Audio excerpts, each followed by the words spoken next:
It's okay. Off the mic, it's okay. Off the mic, Chai! Now wow, people wey suppose talk truth to power don off mic. And if we talk, now 500,000 they go sama us, call them hate speech. But fear not, my ego don't come. Him go torchlight every corner, nooks and cranny of all these bad people where they spoil our country.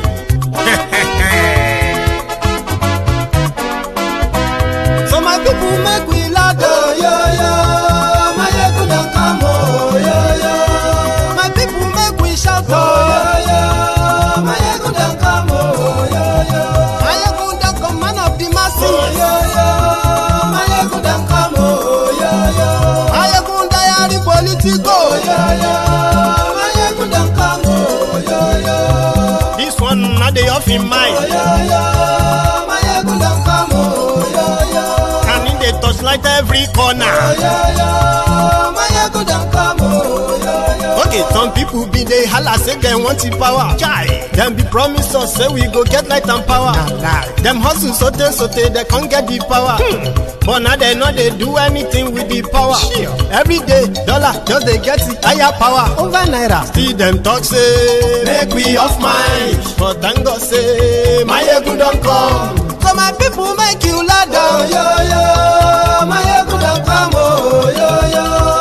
My people make we shout, oh, yo, yo. My ego don't come, oh, yo, yo. My ego don't come, man of the masses, oh, yo, yo. My ego don't come, oh, yo, yo. My ego diary politico, oh, yo, yo. My ego don't come, oh, yo, yo. This one not the off in mind, oh, yo, yo. My ego don't come, oh, yo, yo. Person where they do evil, no one make person talk. Them say that my egun, that man too they talk. He too they talk. Say my egun diary, he they hot like pepper. But every day then they take money in bulk. Woman picking, they the street they hawk. Still them talk say make we no talk. But thank God say my egun don't come. So my people make you loud, oh, yo, yo. My egun don't come, oh, yo, yo. My people make you shout, oh, yo, yo.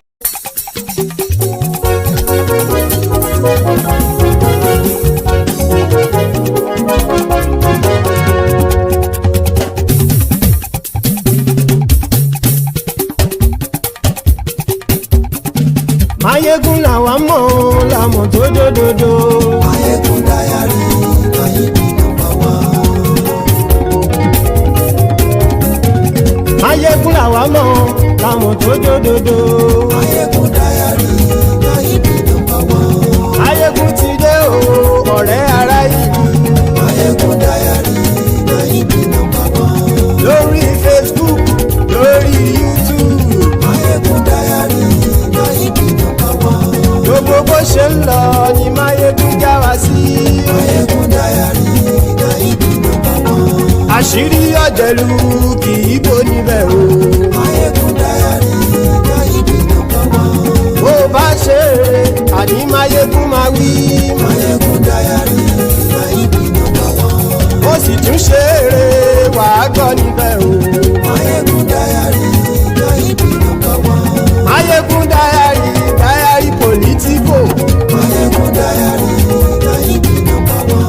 Godfatherism kò sí lọ́rọ̀ Mayegun. Mayegun diary Mayegun number one. Ẹ farabalẹ̀ sẹ́ o kẹgọ́rọ̀ lẹ́nu o. Mayegun diary Mayegun number one. Àní Mayegun làwa mọ̀ tó dòdòdò. Mayegun diary Mayegun number one.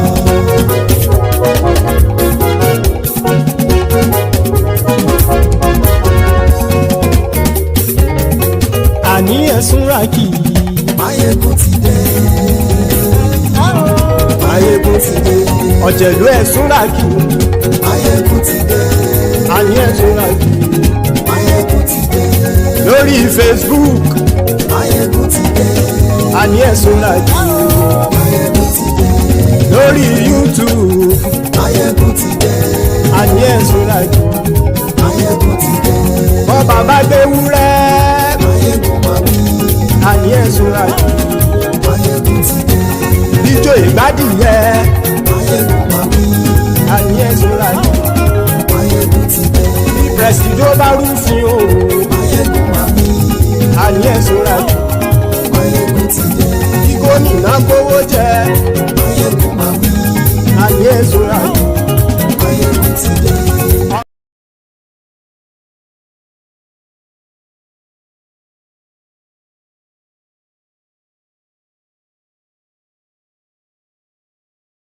To you. Good evening to you from wherever you are joining us.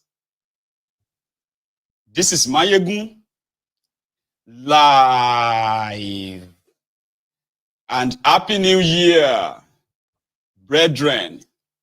In the Temple of Truth, dear Templars, Happy New Year.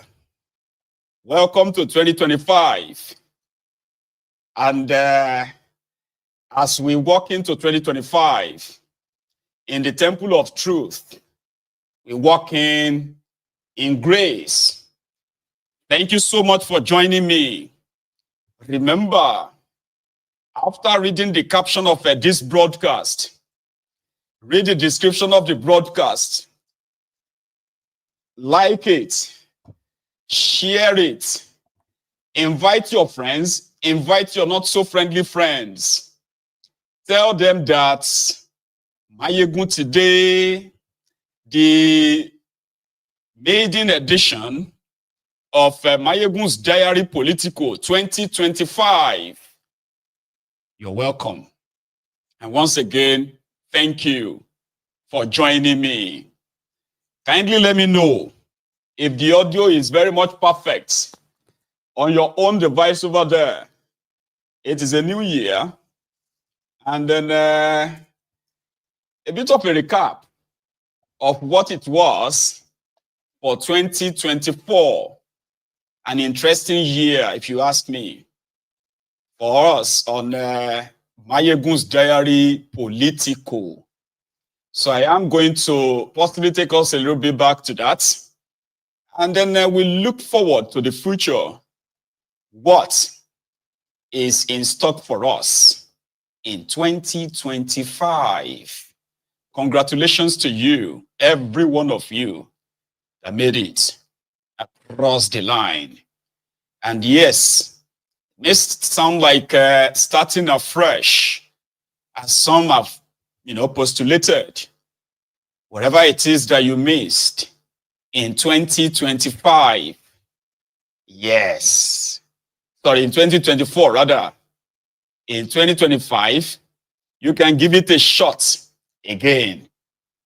And to the souls that we won in 2024, we intend to keep them and even win more souls, liberate more minds, get people thinking.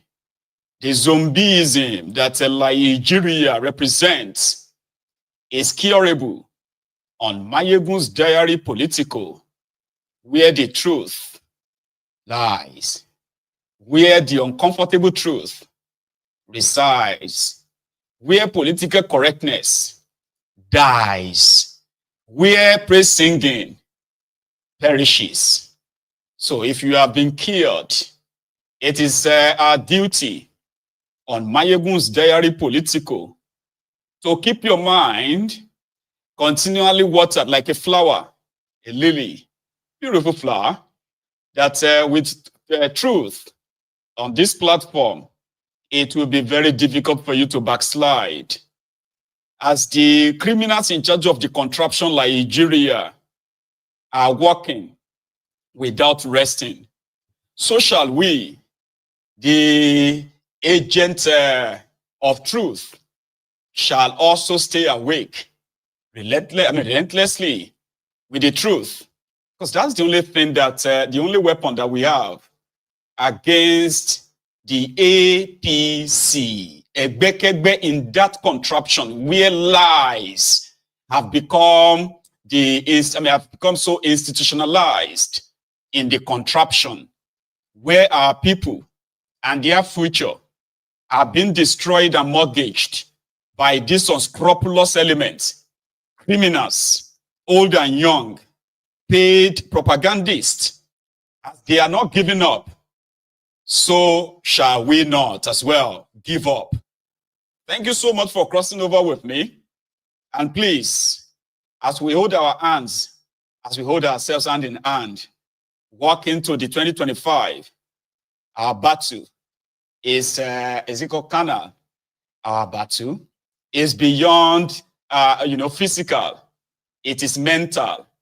And as we know, hundreds of millions, if not billions, have been expended to keep our people in perpetuity of darkness as they continue to wield the weapon of division, tribal hatred, religious division, and all kinds of nonsense that they have used in holding our people back.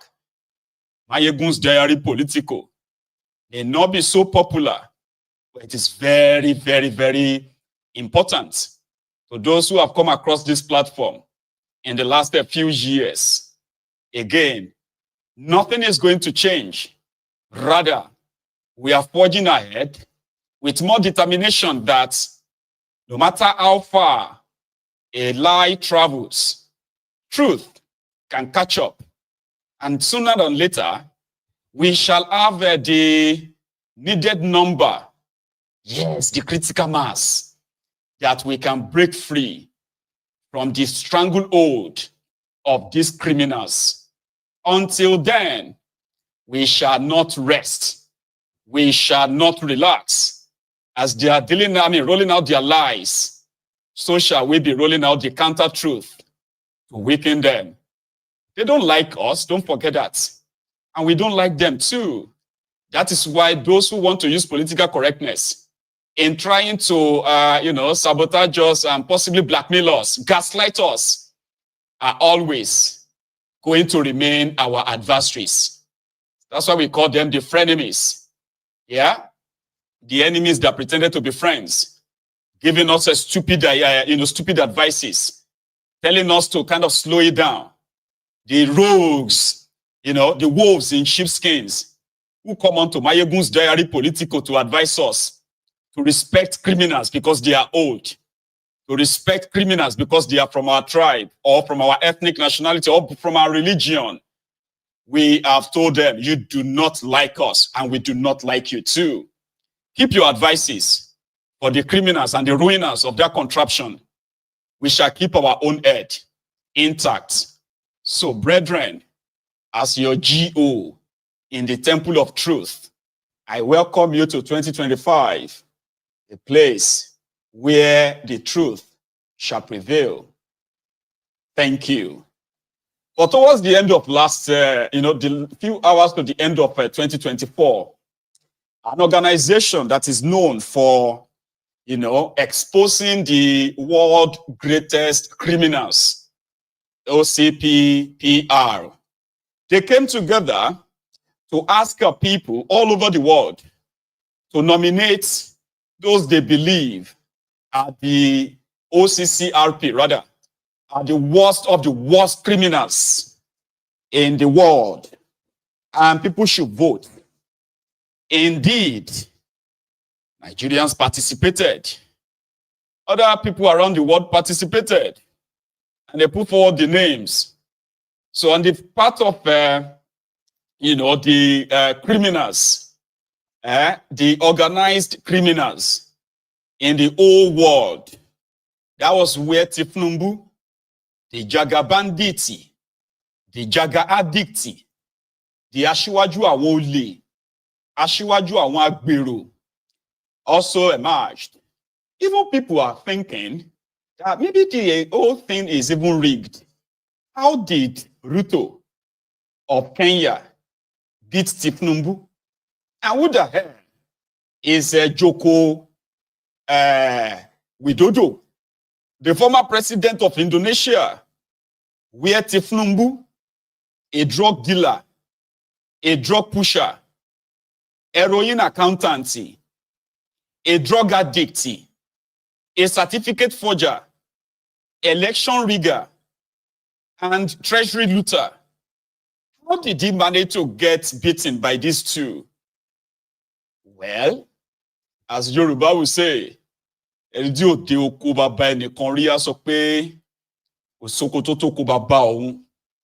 may have Kolu, and I kind of have that sentiment too, that how did they beat him? At the same time, if you hear the story of all these other rogues and criminals, Ruto of Kenya, and this Dodo guy, well, maybe Kolu deserves the number 3 spot. There's also another guy, which is the Assad of Syria. Remember him? Yes. So these are dictators who have been like murderers too. So Kolu eventually was named as, because of his drug dealing, his heroin trafficking record in America, a man that graduated from a school before the school was in fact established. There's no other criminal that should beat that guy. Again, maybe next year, he can possibly do more.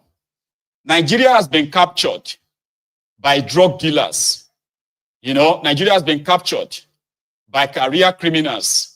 And Nigerians are paying the price. They are now in the hands of propagandists, liars, treasury looters, you know, ethnic baiters, tribal and what have you, jingoists, religious fanatics.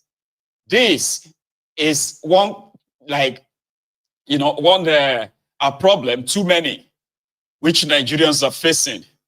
Nigeria is now economically bellicose. Nigeria is economically ruined.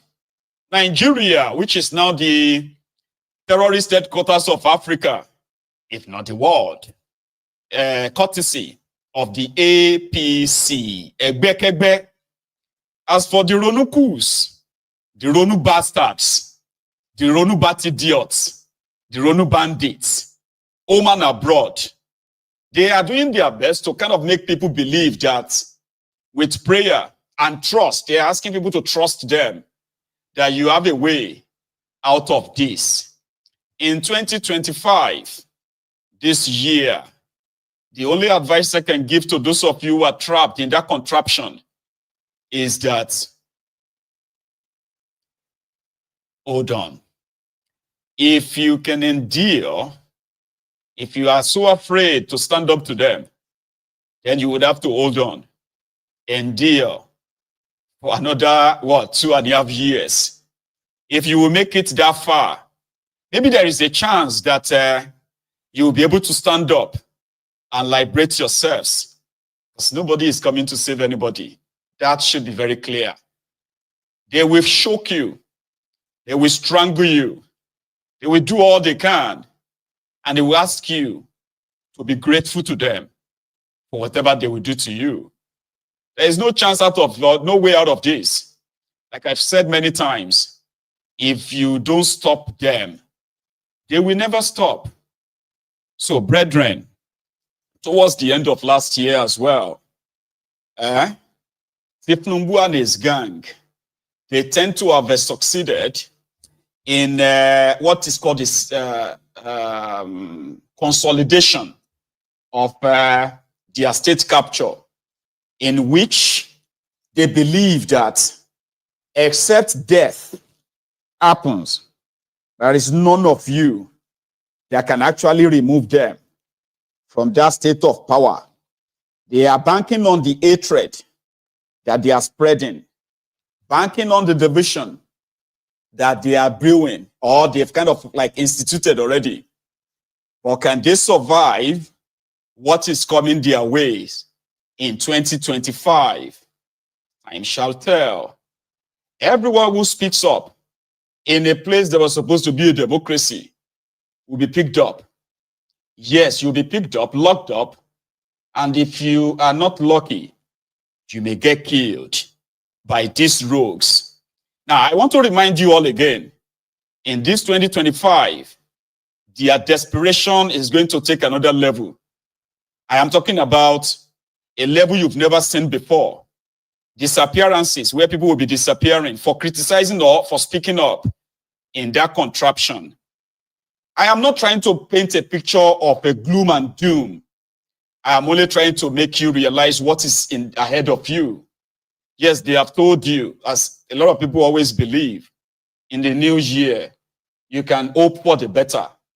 In the new year, maybe things will turn around.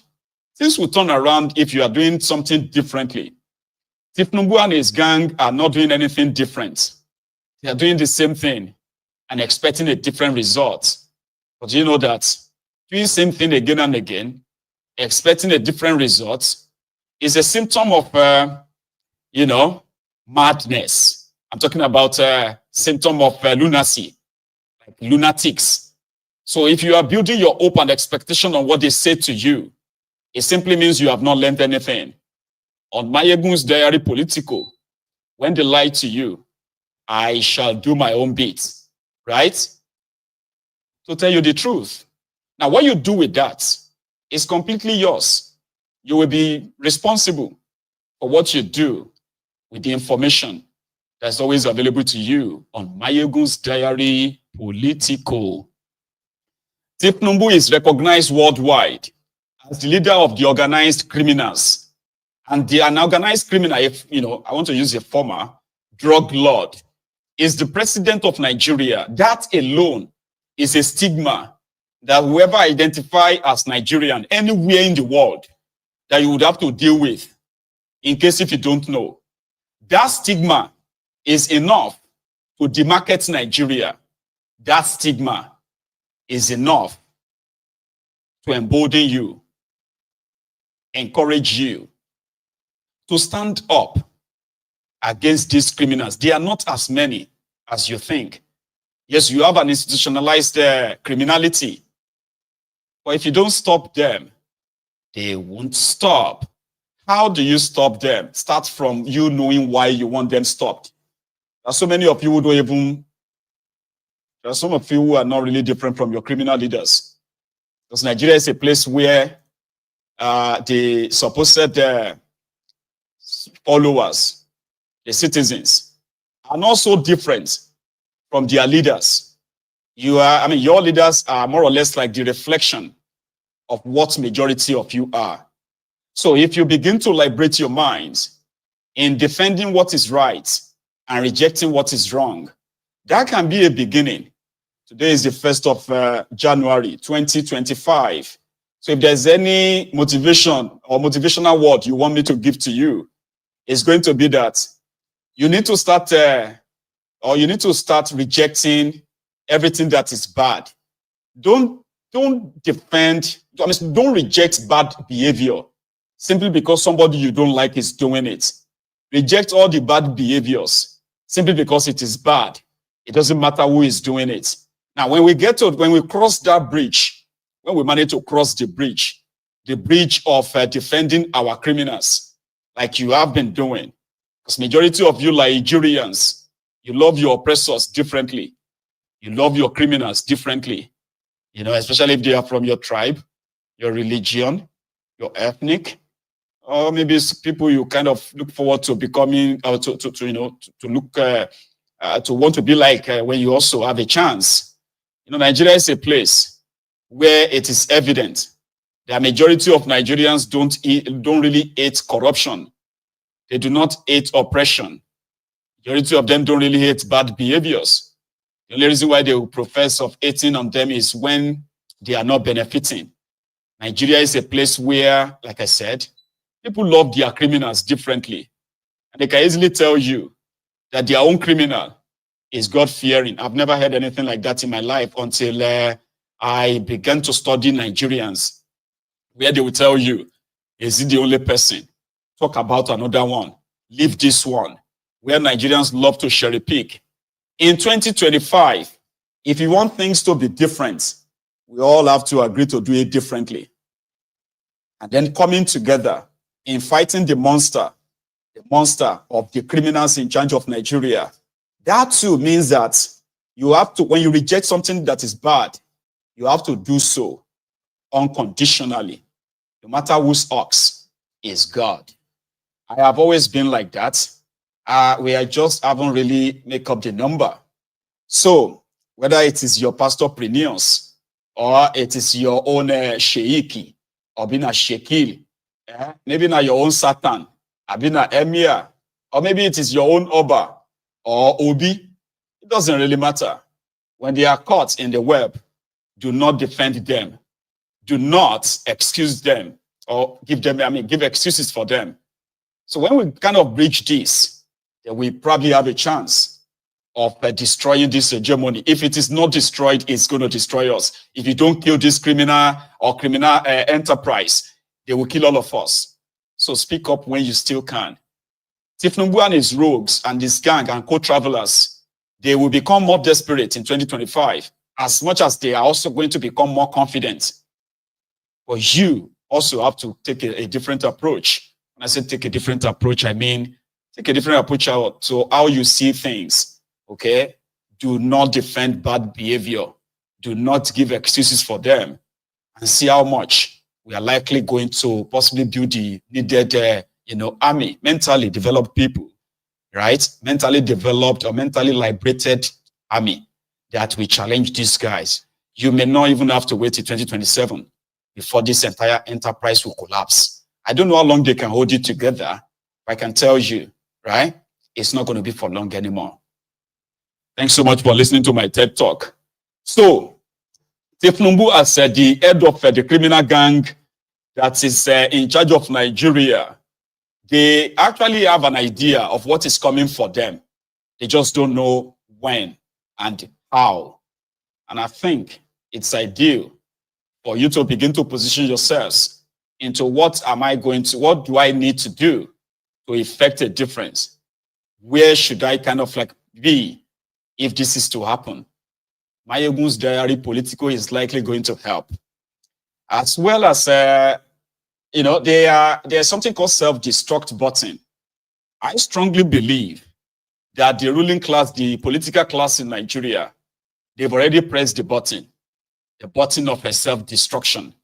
The only lifeline they are getting right now are the little liver cowards that continue to sing the praises of these rogues, either because they are from their tribe or because they are from their evil court called the parties, or whatever any other thing attachment they have with them, right? So I beg of you, I plead with you to please, when this house begins to collapse, when this whole place begins to go up in smoke, please don't save them. Please don't fight for them. Because it's like protecting or defending what is still going to kill you. This Nigeria will kill us if we don't break it up. That's why people like myself continue to advocate for the peaceful breakup of this contraption. Before Nigeria break us, it's better me will break them. Before Nigeria kill us, it's better me will kill this Nigeria. Or else, we are done for. Now, this is for those of you who still believe that Nigerian can be saved. I have people on this platform who kind of did believe that Nigeria was probably like, it could save Nigeria. But every year in, year out, they have been so disappointed. So majority of those you see on Mayegun's diary political today, speaking up and demanding for the breakup of this contraption, majority of them, they were pro-Nigeria before now. They are one Nigerianist. So if you are a one Nigerianist watching this platform, or you are on Mayegun's diary political watching this video, and somehow you probably feel like this is too blunt, too harsh. We should come together and all that stuff, all that nonsense that some of you tell yourselves, you the unity beggars, don't worry. It's going to be a matter of time. There are those people before you on this platform. They thought Nigeria could be saved. They thought that, it only requires people of goodwill coming together to save this, until now they realize that it's a waste of time, waste of life, and, waste of resources. So you will get there too. And we are not in a hurry, okay? If you are a one Nigerianist, a unity beggar on Mayegun's diary political, you won't be the first. And obviously you won't be the last as well. There are those before you. Today, they know better. You will know better too. So if you are new on Mayegun's Diary Political, we advise you not to tell us to pray for Nigeria. We don't pray for Nigeria here. The only prayer we are praying for Nigeria is to what? Is for Nigeria to be broken apart and let everybody go their separate ways. Because that's the only way we can save lives. Nigeria seems to be the only country in the world that is killing our own citizens for demanding for what is right. There is no other country in the world that is doing that. Only Nigeria. And because of this, we pray, we preach, we encourage, we motivate, and say, break this contraption up and save lives. Those of you who are watching me right now, you are the survivors of yesterday, or maybe you are the survivors of today. Nigeria is a place where it is turn by turn Nigeria Limited. The survivors of yesterday, they are the victims of today. The survivors of today, they are the potential victims of tomorrow. Nigeria is a country that kills our own citizens and chase away our own best, whereby the best, supposed best of Nigeria are no longer in Nigeria. The worst are now those in charge of that contraption. They don't wish Nigeria well. The real enemy of Nigeria are those who have the opportunity of making that place better, but they choose to make it worse because it serves them. It serves their interests, their families, their concubines, their children and all that. What about yourself? Your future, even the future of the generation yet unborn, have been mortgaged by these cold-hearted career criminals who continue to live in that, in that criminality. And that's what they have institutionalized. So if you are praying for Nigeria, just praying for something that is to kill you later. So maybe you will learn in 2025. And all it takes is just the number. I am kind of like, I strongly believe that we will get the number eventually, no matter how long it takes. If it doesn't happen in my generation, it should be happening in the generation after mine, or maybe the one after that. So that is why this platform is called The Diary, where those of us they lied to, that Nigeria, we are one Nigeria. We are grown up now. Now we know better that we are not one Nigeria. Because there is no one Nigeria. What you have is many Nigerias. Okay, and there's nothing wrong in that. Right? Before they formed Nigeria, our ancestors, they've existed for centuries, for thousands of years. And they've had their identity never to be taken away from them.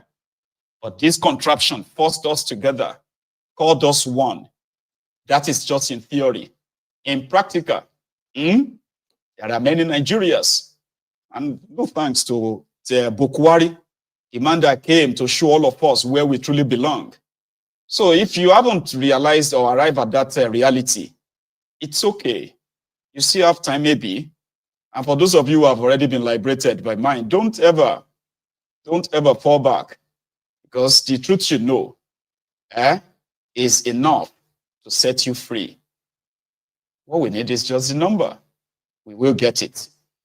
Brethren, in this kind of a vein, a man that stood up and kind of helped to want to educate the coming generation, Dele Farotimi, remember?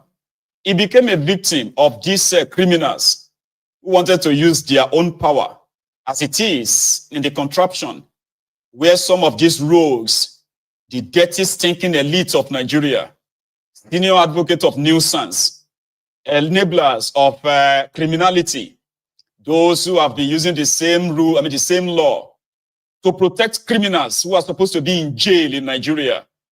Dele Farotimi exposed them. What did the system do? They went for him. They are still after him.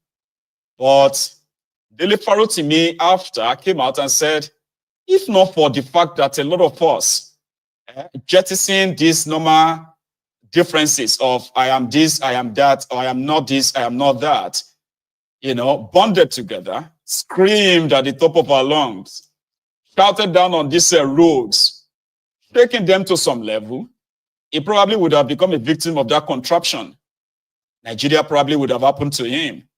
They would probably have silently killed him or throw him in jail and throw the keys away. But yeah, the voice of the millions of the Nigerian victims, the victims of Nigeria, eventually worked in favor of a man whose own symbol is also of truth, Dele Farotimi. We are starting from that this evening. His words just about a week ago. Ladies and gentlemen, let's start from that. I am a lawyer, not just because I was trained as one, but because I am by nature one. I'm a Yoruba man. In my culture, it says, I am not a fool. When the magistrate spoke, the learned magistrate was very specific in the order that he gave. And even though I did not believe at the time, and I still do not believe that there was any need for that order to have been made, what he said was clear. I may not speak to the press or even to you about the case pending in his court. That was the extent of his order. I am a lawyer. The matter is sub judice, and I certainly cannot, whether he had made the order or not, I wouldn't have spoken to the case in the court. And I certainly do not intend to. There is absolutely no need to speak to any of the cases before the court. They are irrelevant to the future. And me and you, we need to focus on the future. So let us be clear.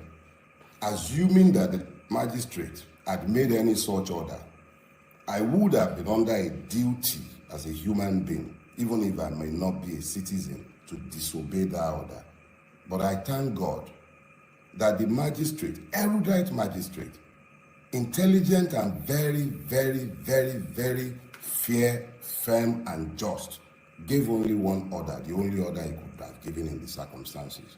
I may not speak to the case before his court, and I do not have any such intention.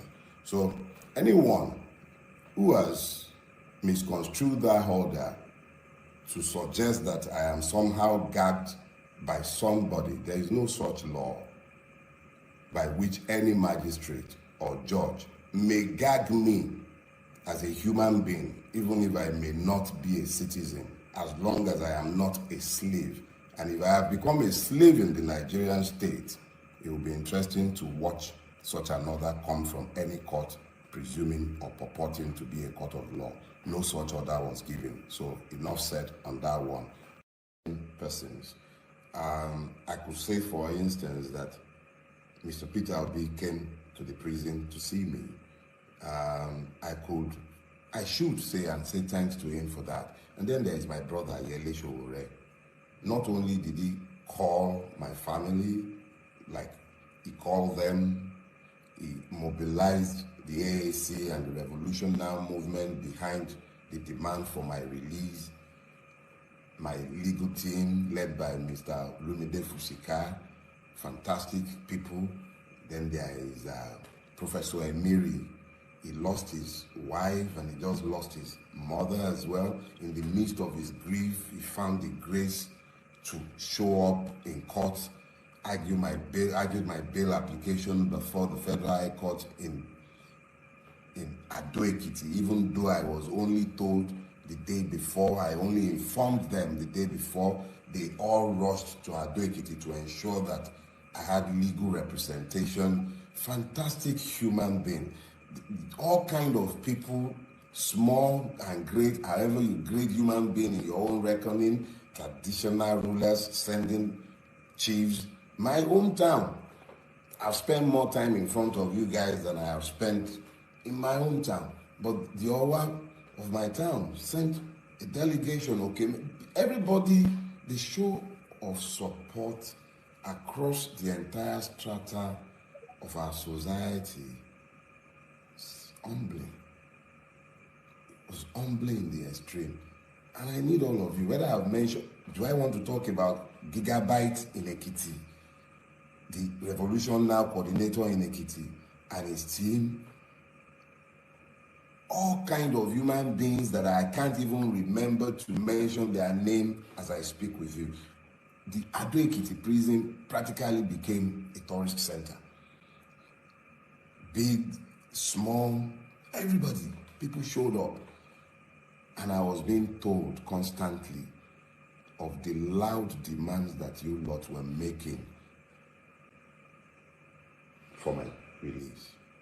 I appreciate you all. I appreciate you all. And I must say, in all humility, that you are the ones who came out of prison.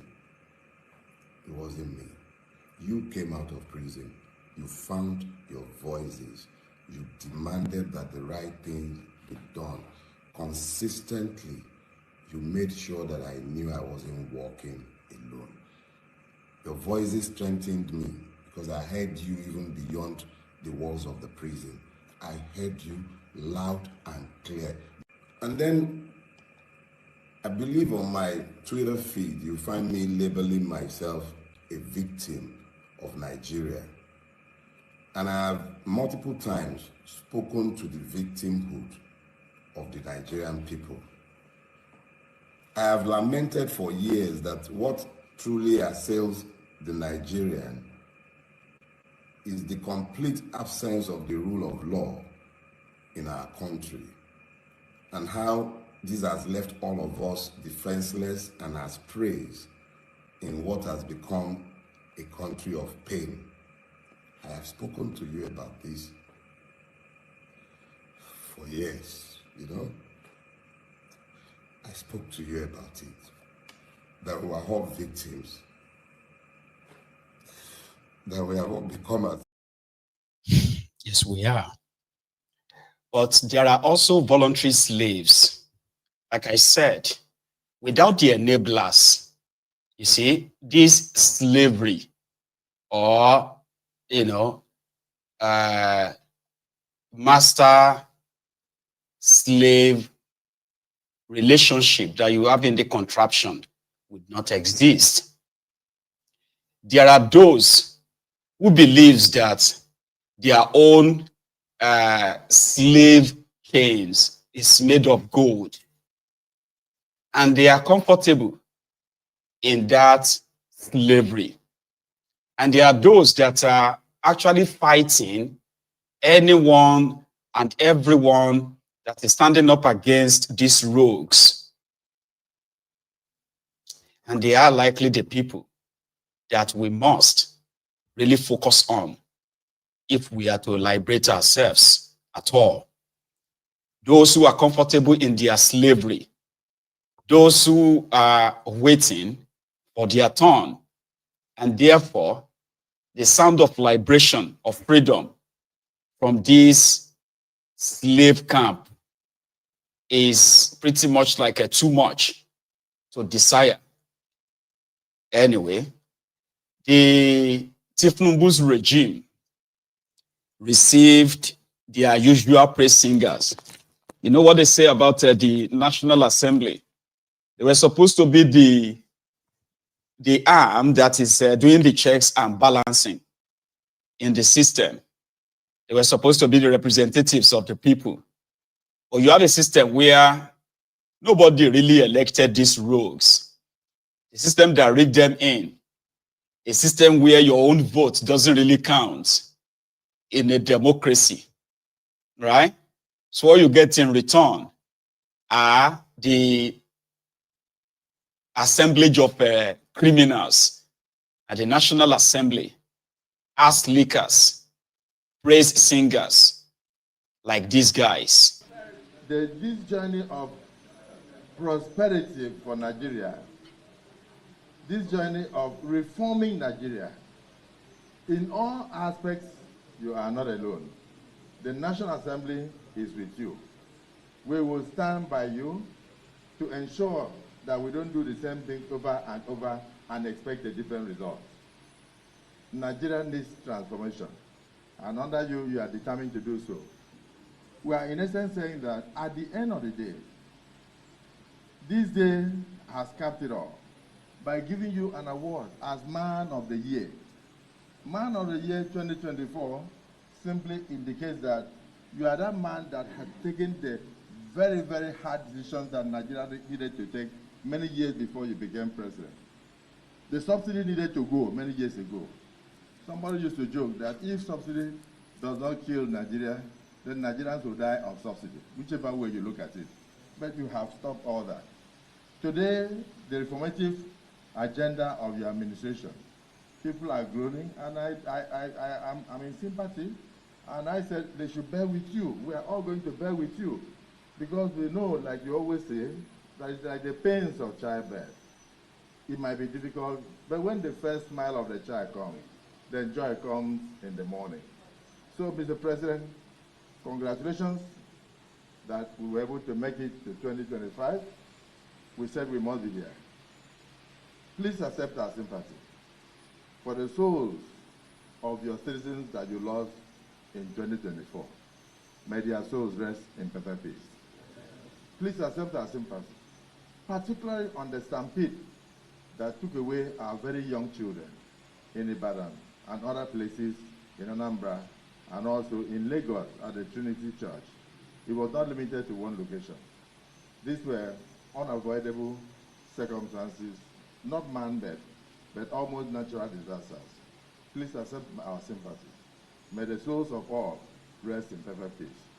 Extend our congratulations to the men and women in uniform as Commander-in-Chief of the Armed Forces, who are daily striving and working very hard to keep us safe and to keep Nigeria afloat. We salute them, and we are all with them. Tell them that the National Assembly will do everything possible to make their job easy. I thank you for the ease of doing business. Nigeria is now becoming a destination where people come in and can get visa at the airport. It never happened before. You are making a lot of reforms that at the end we shall smile because of foreign direct investment. We tried to do Eurobond. We approved Eurobond for you of about $2 billion. We were oversubscribed under 1 week, Mr. President. 10 billion, 9 billion, 9 billion within a few days. That shows you that people are still interested in Nigeria. And why are they interested in Nigeria? Because a Democrat, a former senator, is now the president. And a former senator is now the vice president. And the former senator is now the first lady of the federation. And they know what democracy is. Democracy is all about changing things and bringing about freedom, freedom to do business. Thank you for the reforms. But be rest assured that the tree that bears the sweetest fruit gets the highest amount of stones. They will criticize you, but remain resilient. And at the end, Almighty Allah shall make things possible according to your wishes, according to your program. May God be with all of us. Happy New Year, Mr. President. He should consider himself lucky. And to God be the glory, Mr. President. The National Assembly today is more united than ever before. The National Assembly is more fulfilled than ever before. I also want to appreciate you, Mr. President, for bringing more succor to the poor. Nigerians, at the beginning of the year, had more challenges in life. But as the year started coming to an end, more succor, more food, more prosperity has started pouring in. We believe 2025 will be the ultimate year where every Nigerian will be proud of this administration, because food, security, prosperity will increase significantly in Nigeria. We would also want to commend you for being a partner to the National Assembly. Every senator, every member of the 10th Assembly, from the day you laid your budget, is full of praises for you, full of thanks. I mean, I did call them the praise singers. They said, Thiefnubu has brought more prosperity to you. He has brought more food. And Nigerians are better off. Those are your representatives. Yeah, those are the National Assembly leadership. Somebody will be like, what do you want them to say to him than to praise him? It's like, I mean, I'm not expecting them to say anything else. But I'm more interested in those of you who sit there and you listen to them and you are not angry. Majority of you couldn't even afford, right, to celebrate anything. Just probably looking for wherever they are cooking. Who is cooking? Oh, who is sharing food? Oh, these rogues, they met Nigerian naira at 145 naira to $1. Today, a dollar is 1,800 naira. These criminals met Nigeria's inflation at 7.5% inflation. Today, inflation is 36%. Food inflation is over 44%. Yeah? From 9.5% food inflation.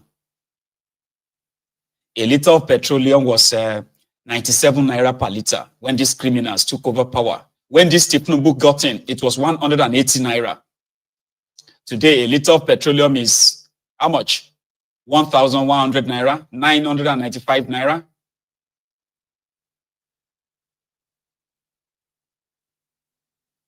More and more people in 1 year alone. 614,000 Nigerians were killed. 2.2 million Nigerians were kidnapped. 2.3 trillion naira was paid in ransom in 1 year. But Nigeria is safer now. Nigeria is better now. Oh dear. Listen to Kolu himself. Kolu. Thank you for your efforts in intellectually dissecting the cause of building a Nigeria. The cause of making things easy for Nigerians to do business, attract investments, and making ordinary people. In addition, more businesses have left Nigeria. Thiefnubu only attracted $29 million to Nigeria in 19 months. The rest are those that they claimed these investors are pledging. More people have lost their businesses. More people have lost their jobs. These guys can't tell you how many jobs they have created. They can't tell you how much businesses they have attracted. But because it is the propaganda group of criminals, they believe their own lies. Easy ways of doing business. Really? Kolu. Thank you for your efforts in intellectually dissecting the cause of building a Nigeria. The cause of making things easy for Nigerians to do business, attract investments, and making ordinary people, the taxpayer, as the commander in effort of whatever we are doing. They are. We say we just come to serve. But to all of you, I thank you. You've made my day. Once again, Happy New Year. May God Almighty bless you, bless our country, and give our nation more prosperity. A transformative journey that we embark on is all our journey, not for us. Whatever we have in today's menu and purpose is just temporary. It's for our tomorrow. It's for the future generations. Your commitment will yield that fruit. We bring the result to the babies yet unborn.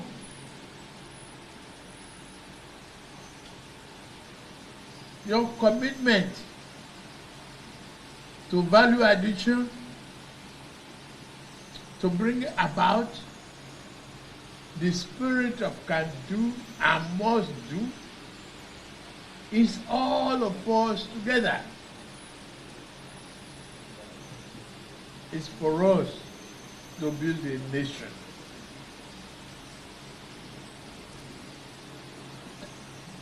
Confidence, is that what we have? Competence is what we possess.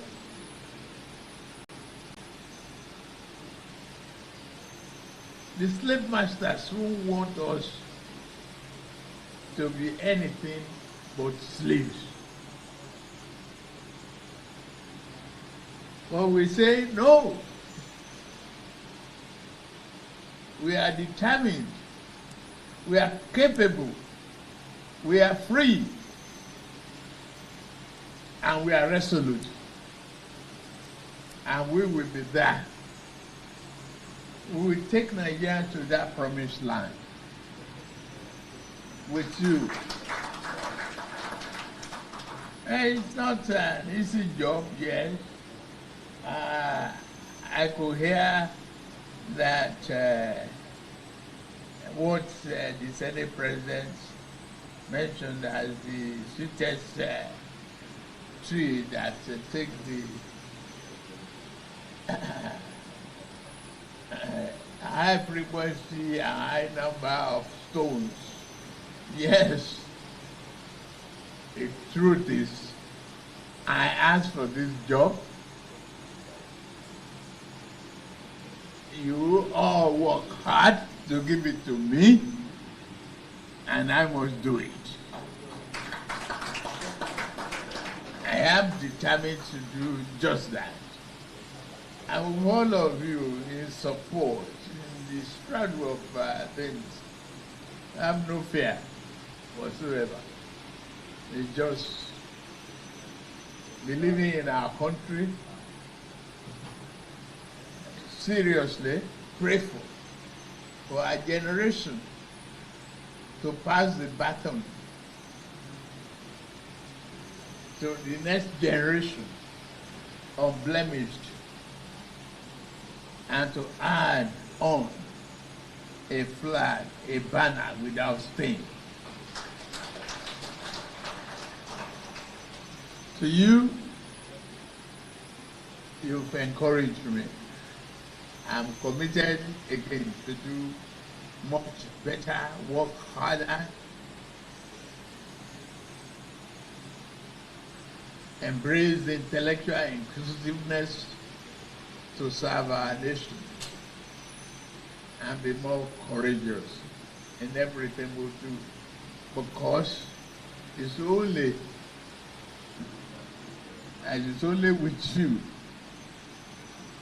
with you, working together with me, that we can bring about that necessary change, transformative change for the prosperity of our country.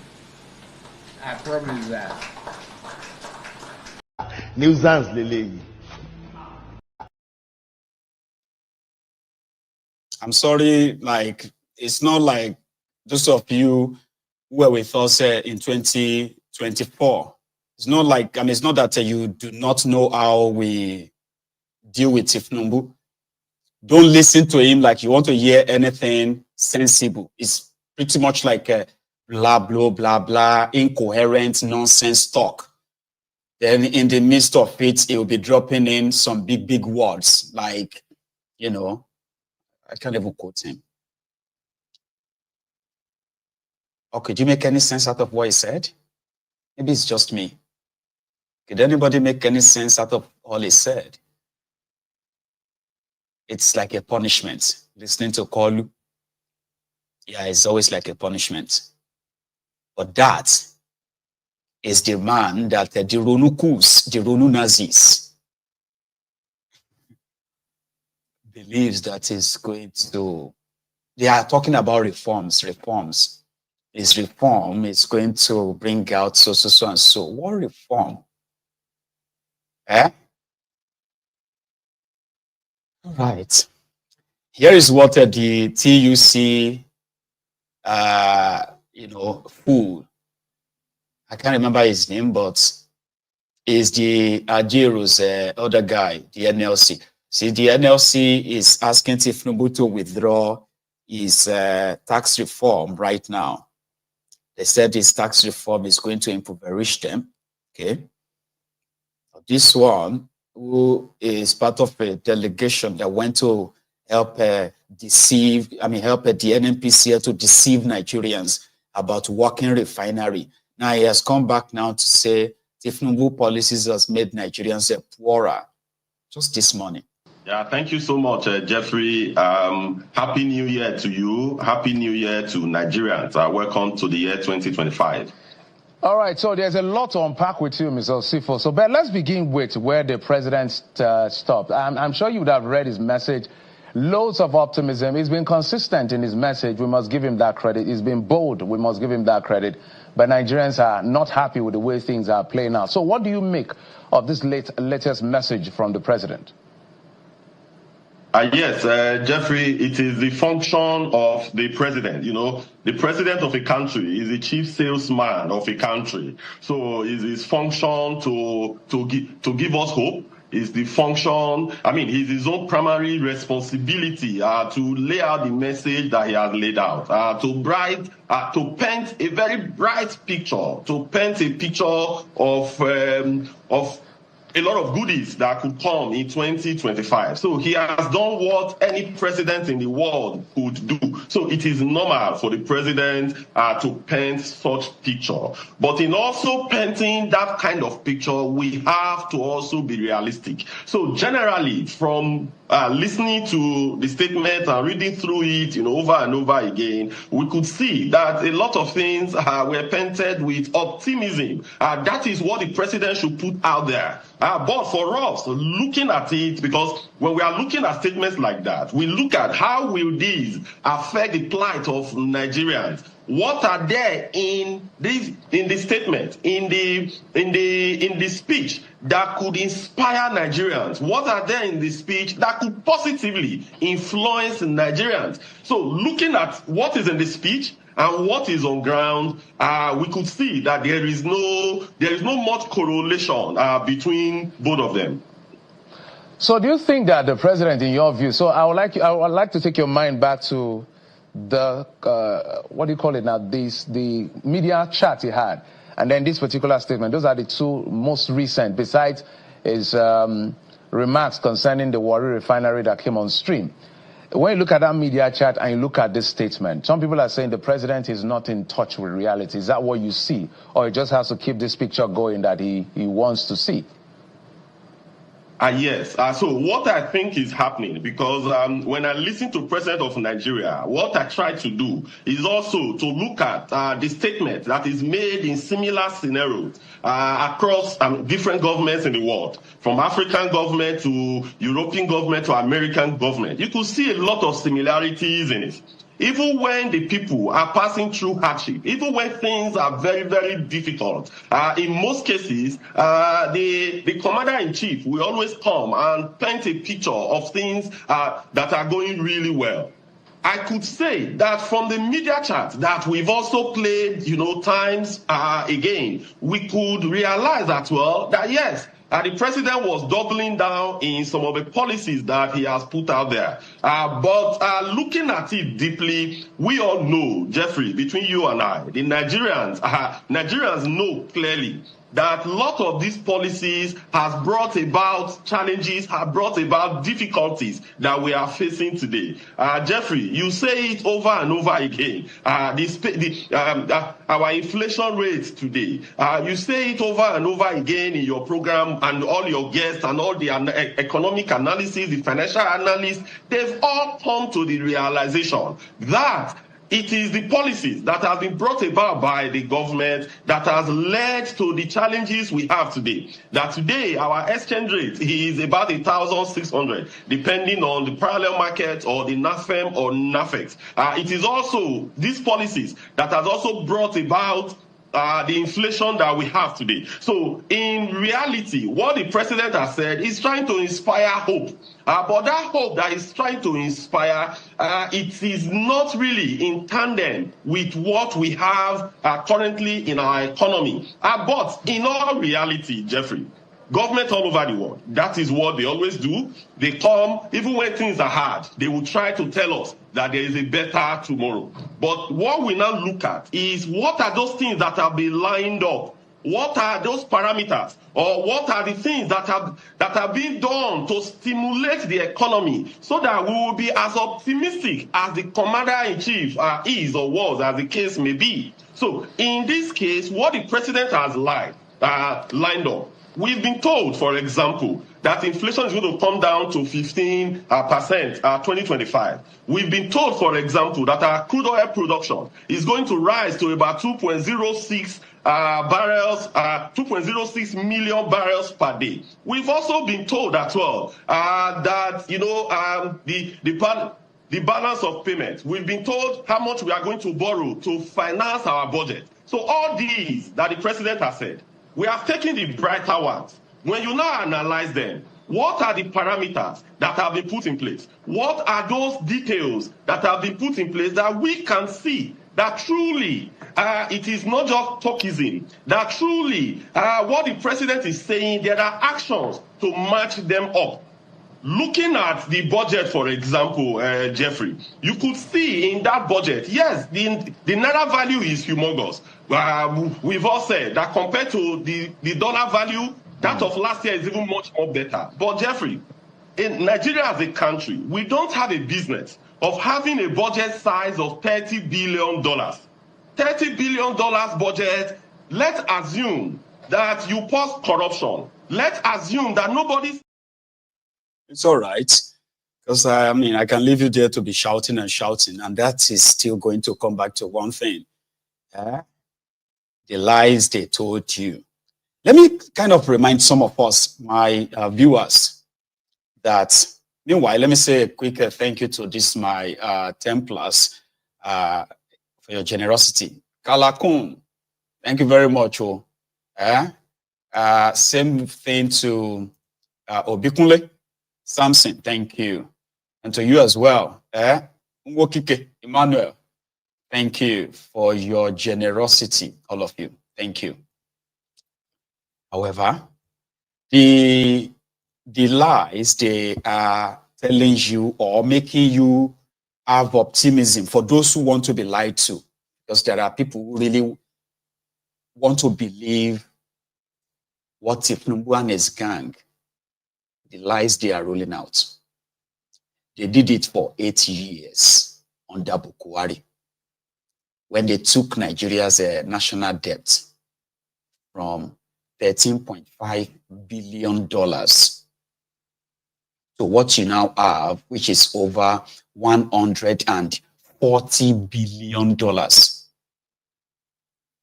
And the more they destroyed your naira, the more it has become impossible to get out of any debt, as well as come out of any poverty in their contraption. But did you know that the office of the Secretary to the Government of the Federation, George Akume, his office in this 2025 is spending 580 million naira on furnitures? Do you know that the same office of the SGF, George Akume, is also spending 1.9 billion naira on buying of 2 printers and then cars for his office? Are you aware that the Ministry of Works, led by Devulumayi, is planning to build an helipad in Lekki for Thiefnubu, and it's going to cost 5 billion naira? I had to do an AI estimate of how much does it cost to build an helipad. They have different kind of stages of helipad, like this series, or I don't know, maybe stages. If you want to build a basic helipad where you can land your helicopter, they said it is between $20,000 and $60,000. In Nigerian parlance, that should be between 34 million and 34 million and maybe 50 million. That's basic. If you intend to build an advanced ground helipad, which is like an urban area, they said that one will cost you between 60,000 and 100,000, which is between 50 million and 170 million. I'm using the exchange rate of Nigeria now, okay? 170 million naira. If you're planning to build elevated helipad, like you want to build it on a building, where your helicopter can land, they said that one can cost between $150,000 and $400,000 plus. So using the exchange rate of Nigeria today, that's going to be somewhere around 200 million and maybe 600 million naira. This is the value using Nigeria exchange rates. But do you know how much Devulumayi budget to build a helipad for Thiefnubu? 5 billion naira. John Holt, an engineering firm in Nigeria, their total valuation as a company in Nigeria is put at 3.7 or 3.8 billion naira. Associate Press, what do you call? See, there are two biggest publishing firms in Nigeria, the two biggest publishing books and all. They put their entire valuation together, and it was 3.7 billion naira. But these guys want to build an helipad for 5 billion naira. When you look at when you take a look at this year 2025 budget, Thiefnubu and Shitty Man, they are going to feed them. Jesus Christ. They're going to feed Shitty Man and Thiefnubu in 2025 with over 3 billion naira for food. The Asshole Rock Clinic, Asshole Rock Kitchen, combine the two, they are collecting over 7 billion naira. Like every year, they have to buy new utensils. They have to buy new computers. They have to buy new, like every year. And these are the people that are telling you to have hope. The hope that they are working for you.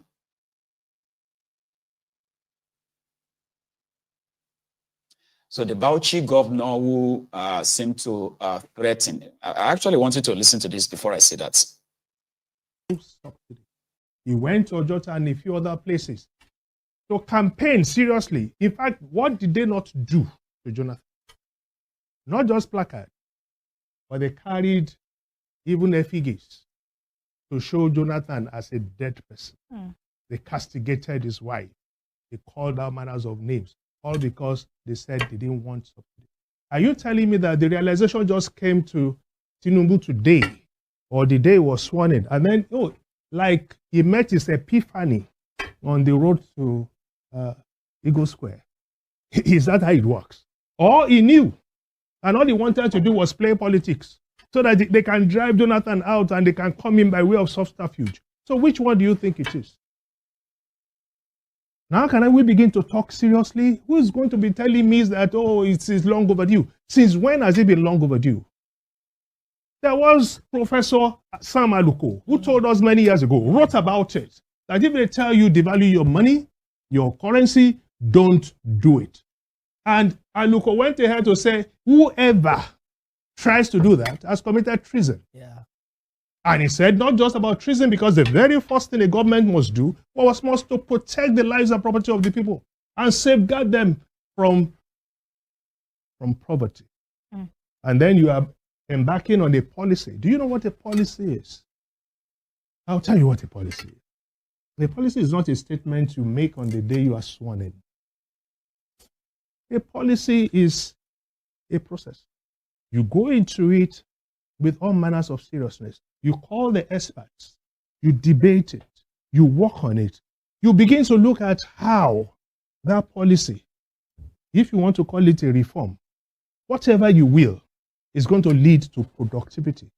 So tell us, what was done? Where was the panel set up? Which people looked at it and said, oh, if we go into all of this, in 10 years, we are going to be out. So it will now take a World Bank to tell us it will take 15 years for what the World Bank crafted or what became a flippant declaration by one person, and you want to call it a policy. That's what they call policy. A declaration by one person, no consultation, no kind of like afterthoughts, nothing, just pronouncements. And everybody should just go with it. You know, do as I say, not as I do. And they are telling you that, thank you for your sacrifices. Thank you for And they send out their zombies, their vuvuzelas, to ram it down your throat, to make you believe that it is only in your own interest. It's important for us to look at economic history before we make economic judgments. It is easy to say when we have advice coming from IMF and World Bank. It's important for us to note that in 1945, Germany was faced with similar decision immediately after the First World War. Germany was advised to float a currency as well as remove subsidy, which was done. But do you know that poverty and hunger, including economic deprivation, took Germany to a point where they did away with their old currency and started a new currency called Deutschmark. And economic history is there for those who are listening to us now and watching us across the globe, including the internet. Just Google what I'm telling you. 2, another country that was also faced with so much hardship and as well as subsidy removal and currency devaluation was Japan. Japan has suffered a lot of loss in the World War. Why? Hiroshima and Nagasaki. This country had to follow Germany immediately because of the economic concern. I give you the third one, which is even more recent. It was Russia. Russia in 1980, early 80s, had a leader just before Vladimir Putin. The leader felt what was important was the advice coming from this same institution, which includes World Bank and IMF. First, remove subsidy. Second, float the currency. Third, increase taxes in the name of tax reform. What Nigeria is looking at now, what happened? The country suffered and they fell without pain. You cannot have economic prosperity. Says who? Which pain is America going through? Which pain are the other countries going through? People can die in pain. You can go through pain. People say at the end of the tunnel, there will be light. That is if you have light already. If you are talking, as you are talking in this today, are we even sure that there is light? You understand? So I cannot agree with what does not agree with applied economy. There is economic theory. There is applied economics. And I take time often to ensure that information are made available to the public, first on the page of newspaper, in mass and credible media like yours, as well as my Twitter page called X. And it's important for people to read. Now, those are 3 countries. What did Vladimir Putin, what did he do? Because we need to look at people trial by success method, not trial by error. Absolutely. Vladimir Putin, on his first day in office, is important for us. Don't worry, sir. People that will listen, and majority won't, because Nigeria is a superstitious country where people can sometimes believe that, yes, the bad decisions can turn out good in their favor if we pray. But let's leave that for now. Okay? I want to take a tea break. All right? But here is a message from a fellow that is very, very much prominent along Ikeja under bridge. He is begging all of us to do something. I don't want to commit sin. I don't want to commit sin. 2025. I don't want to commit sin. God give me money to marry wife. I don't want to see Olosho again. Go give me money to marry wife. I don't want to commit sin in 2025. I don't want to tell Olosho again.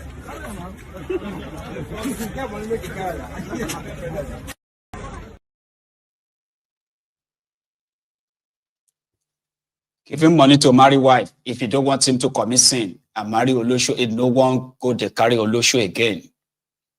We poor Nigeria go. Nigeria just saw when you're doing gidi go.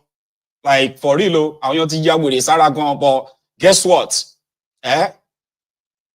They are coping in that contraption. It is the governor of Bauchi, Bala Muhammad, who said, if Thiefnubu goes ahead, if you go ahead with that is tax reform or what have you, that he is going to create anarchy. Anarchy looms. However, they have started attacking him. His paid vuvuzelas. They said he shouldn't be talking like that and he should apologize to Thiefnubu, even though Thiefnubu said, whether they like it or not, this 2025, tax reform is coming to be. You know? And there are those who believe when they said that 80% of people will not be paying taxes anymore because their salary, because they are going to be earning minimum wage. We don't get sense. So. From what they are pushing, this is how they deceive you now. And once the thing begins to play out, you'll be wondering, how did you get here? Thiefnubu said tax reform is not to make Nigeria better or it's not to make your lives better. And it is not to tax the rich, as some of them are pushing it to you. It is not. It is to further impoverish you. And you go hear them, you go hear the way. According to them, if you are earning 800,000, except you are earning 800,000 naira in a year, you are not going to pay any tax, which is a lie. Value-added tax is going to go up this year. These criminals met the VAT at 3.5%. Today, VAT in Nigeria is 7.5%. It is expected to go up to 10% this year. And by 2026, it's expected to go up to 15%. And there's a chance that by 2027, it's going to go up to 20%. 20% simply means that meanwhile, that is just the VAT. There's another tax. This one is for those of you who are loading your phones. If you buy a recharge card, right? I don't know the name they give to it. I think it's called a telecom tax. That is going to go to 15%. What that means is that the cost of making a phone call is now going to go up. Let's say if they are charging you, how much is a minute? Let me start with that so that I can use that to explain it to you better. In Nigeria, how much is 1 minute phone call? Please help me. I'm going to read my comments quickly. How much? That's how I can explain it to you. If you're watching me from Nigeria, how much is a minute call? How much is a text message in Nigeria? If you send a text message, how much is that? 6 naira. Now, 50 kobo per second. No, don't use per second. Give me 50 seconds per second. 50 kobo per second is like how much? Oh, SMS is 4 naira. Okay. How much is a phone call? 1 minute. Please. Thank you very much. So, for example, your SMS is going to go up to 7 naira per SMS. Just so you know that one. It's almost like, it's like that one will go up to 7 naira per SMS. Your phone call, 15 kobo. 15 kobo per second. So 10 seconds is 150 kobo. So that's 150 kobo. So 150 kobo times 5. Times 6. So that is going to be, let's say, 333, 9 naira, Abi. Somewhere around that, Abi. 9 naira. 1 minute, Abi. Okay. So let's use that. Let's use that ratio. 9 naira per minute in Nigeria. Now, this year, this January, from this January, you are going to hear the announcement very soon after this new year, January 4th, okay? You're going to hear the announcement that's going to be like 1 minute phone call in Nigeria is going to jump to 14 naira. Some people did the math. They said it's 14 naira 95 kobo. That is what 1 minute phone call will be. So what that then simply means is that, brethren, so you are not being, let's say if you are collecting minimum wage of 70,000 naira. In some places, they are offering you 75,000, 80,000 naira minimum wage. So if they factor that into your salary, you are likely going to be earning, for your minimum wage, you are likely going to be earning somewhere around the 90,000 naira a month. So once you cross that, right, they will be taking about 30% of your pay. So when you multiply 70,000 naira times 12, you know that that is 814,000 naira. So if they tell you that if you are not earning, this is payee now, deducted from the source. So if you have a job and they are paying you 70,000 naira a month, you will pay tax to Thiefnubu, and it is about 35% of your money they will take. No joke. Because that is like over 800,000 already. But they are telling you that if you are earning minimum wage, it's not going to affect you. But some of you are so slow that you are not thinking. But the thing is this: even if that's 70,000 that they pay you, 70 times 12 is 814. That's another 814,000. So you are going to pay for those of you who have jobs. Now, for those of you who probably don't have job, or even if you are paying that tax, right, you are also still going to pay more on VAT. You are also going to pay more on telecom tax. You are going to pay more on, yeah. So at the end of the day, now die, everybody die. As for them in northern Nigeria, their own fear, especially the political class, is the reduction in their money. So what Thiefnubu's tax reform is going to do to them is this. Not that they will not still be collecting money from other places. They would collect money. But like I told you the last time, what will happen now with Thiefnubu's reform is that, let's say Kano State is contributing, for example, in a year, Kano State is contributing 10 billion naira. But Kano State in a year is collecting over 300 billion naira in a year, even though their contribution is 10 billion. Once they share money, they will take close to, they will take close to like a 200 or 250 billion naira. In fact, over 300 billion plus local governments. They have over 40 local government areas in Kano. So if they contributed 10 billion, they will collect in a year, they will collect over 300 billion. With Thiefnubu's tax reform, that money is going to be reduced by half. So that means if Kano still contributes 10 billion, what they will get in a year is going to be somewhere around 150 billion. So they are losing 150 billion or more. So if a Bauchi is contributing 1 billion or 2 billion in a year, Bauchi collects from the national purse, they collect over 200 billion as well, plus their local government areas. Even though they only contribute 2 billion. They will still collect money, but this time around, they may only be collecting about 100 billion. So they will lose 100 billion. So that's why they are saying, if this money, if this tax reform passes, it is going to affect them. Thank you very much, Jerry. 840, not 814. 840. So with 40,000 extra, you have already, with your minimum wage, you are already above 800,000 threshold. You will pay 35% or 40% of your money will be deducted as payee. Just so you know. So all the lies they are putting out there, and some of you think it's only going to affect a certain place or what, you have no idea. So the Bauchi guy that said it is going to create anarchy, he knows what he's talking about. But they have told him to withdraw that statement or else what? He said they shouldn't threaten him. Listen. It's a little baffling when we hear some of your colleagues, some in previous administrations say that they know the people who are fomenting trouble. They know the bandits. In fact, we've had interviews with people on television who would say, look, they are our neighbors. They are people that we know. There are those who also come on air and say, look, these are, they are some of them are there for some political reason or the other. Now, would you agree with those who say that they know where the bandits are, yet the insecurity in those states, the banditry, the kidnapping, those things persist? How does it sound to you? How does it feel when you hear such things, yet people's lives are at stake?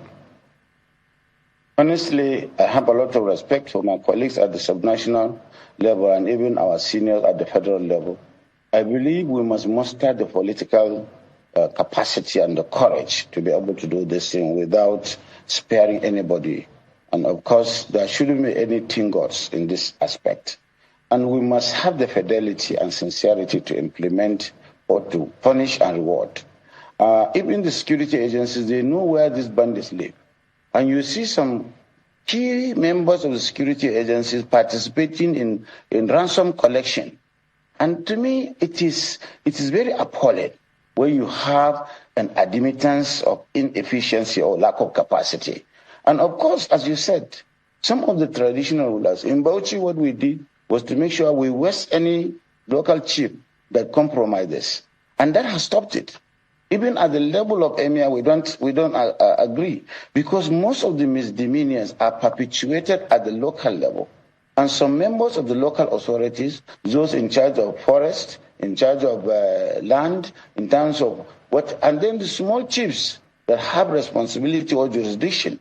And of course, we too, as a government at the subnational level, we have not really paid adequate attention in terms of remuneration and reward to the local chiefs who are taking care of our commonwealths, our forests, our farmlands, and we are paying them pittance, 5,000, 10,000.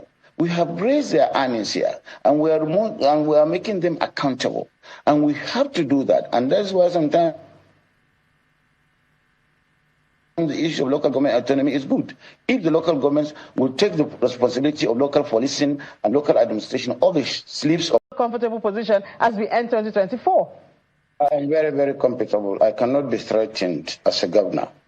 I owe and I stand by my comments, and it is meant in good faith, and it is not meant to malign, to insult, or to do anything to the contrary other than meaning goodwill and good faith. Because I believe as a leader of a subnational, I should tell the presidency what we feel about their reforms, about their initiative would have concomitant effect on us. And of course, when I said that the reform has some good aspects, but certainly at the end of the day, it is going to impoverish or put us in a very deep comparative disadvantage to be able to live up to our obligations of paying salaries, doing infrastructure, and so on and so forth, because all states are not the same.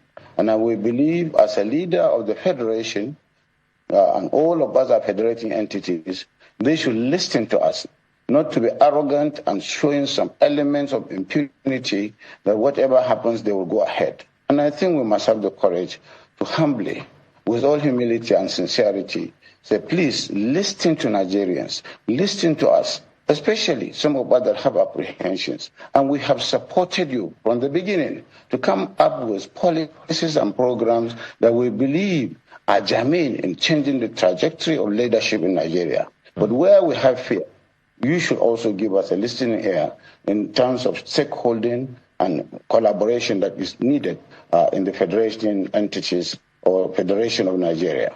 Well, so what would you like to see, a comfortable position as we... I had to use 2 stones to kill one bird, yeah. Or one stone, rather, 1 stone to kill 2 birds. Because he also said in that statement that the Nigerian security agents, they know where the terrorists are. Why he cannot be intimidated or threatened for speaking out his mind, for telling Thiefnubu that if Thiefnubu goes ahead with that, his tax reform, he is only calling for anarchy. This is 2025. I want Thiefnubu's tax reform to be passed. Even though some people believe that even if Thiefnubu passed the tax reform, he will use it to deceive them again by holding on to its what do you call it, his own assets, like, you know, signing it. But I think time will tell him that, if you want to ask me. So I really want him to, because Thiefnubu needs the money. So the only advice I can give, for example, is that sometimes in 2022, Bokwari was in Bauchi State, where he inaugurated, or commissioned rather, a new discovery of oil in Bauchi and Gombe. The scammer that is now telling you that refineries are now working, that's him beside the Bokwari there. It's called the Kolmani oil field. Kolmani oil field is the field where they discovered crude oil. Look at it. And according to them, even Thiefnubu was there. So look at the guy who spoke just now. Bala Muhammad, that's him, next to Thiefnubu in that image. By now, they should have started drilling this crude oil, right? Drill the crude oil, make some money, and maybe that can possibly make them oil-producing states. They said this is the crude oil that they discovered, they pumped out from the Kolmani, right? These fraudsters spent $2 billion in drilling that borehole called Kolmani oil field.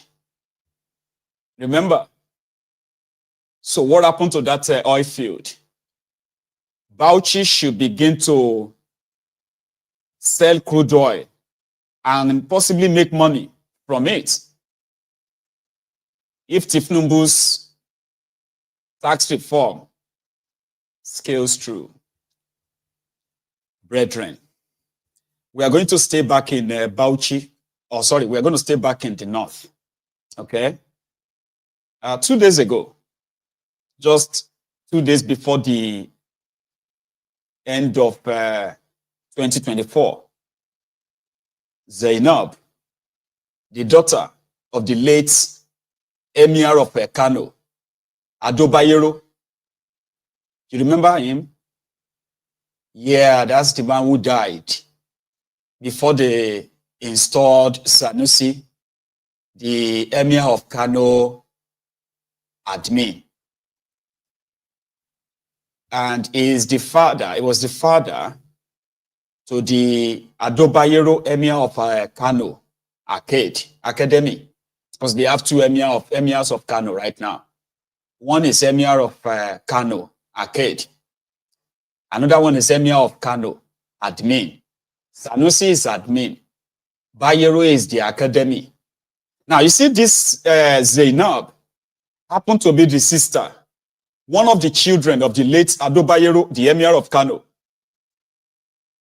I don't know if she's on drug, and I don't want to speculate. I have read a lot. So she cried out that she has been struggling financially, that she is unable to take care of her mother and her siblings since the death of her father. So after this video, Kano State government, through their own surrogates, came out and said the house that Zainab is living in Lagos is paid for by the Kano State government. Other people are saying, why is she crying out? What happened to the wealth? Her father, the late Emir, left. Others are saying, my friend, shut up. Why don't you go and work like everyone else? Why are you so entitled? And you know that social media is a place where people don't get sympathy and empathy. Right? The moment your situation hits the social media, there is always going to be reactions. Listen to Zainab crying out for help. The daughter of Emir. 1:20, 20 minutes past 1 a.m. I'm outside on the streets of Lagos. Nowhere to go. Stranded. I don't know anyone. I've left the hotel. I'm a few meters away from the hotel. We have nowhere to go. The hotel, we're owing 200,000. Our property. Since morning we've been trying to get someone to help us. I can't keep doing this. This is me, the daughter of the Emir of Kano on the streets of Lagos, unsafe.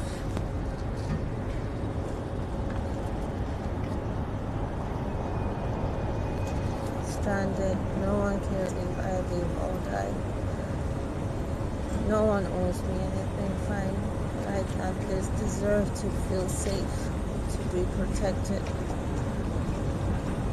My father left me with nothing. Not an education, not a home, nothing. I've tried to survive. Zainab Ado Bayero and Zainab Ado Bayero have made my life hell. I can't go on anymore. This is what they've turned me to. They've turned me into an orchard. They've turned me into a girl who has nothing. A girl who had so many dreams. I'm a woman now with nothing. No job, no degree, nothing. No home, lost, stranded, no one to turn to, no family. The burden is too much on me. My mom and my junior brother dependent on me. I don't have any means to keep doing this. I don't know how to keep pushing to provide for them. That's why I ran away. And now I'm on the streets. I could be killed, I could be raped. I don't know what's going to happen, but I can't keep living like this. This month, this has happened 4 or 5 times. Sleeping in hotel lobbies, trying to find a way to go to relax. I'm in pain. I'm having pains all over me. I feel weak and exhausted, and no one cares. I don't want to keep doing this. I can't keep living like this. I'm exhausted emotionally and physically, and I don't know what to do. I don't know who to turn to. I've spoken out in the media. I've pleaded with the president. I've pleaded with the governor. I've pleaded with the current Emir Sanusi, their fathers. I pleaded to care about a girl, a young woman who doesn't want to be killed, who doesn't want to die. It's obvious that no one cares if I live or die, and I want to end it because I can't keep doing this.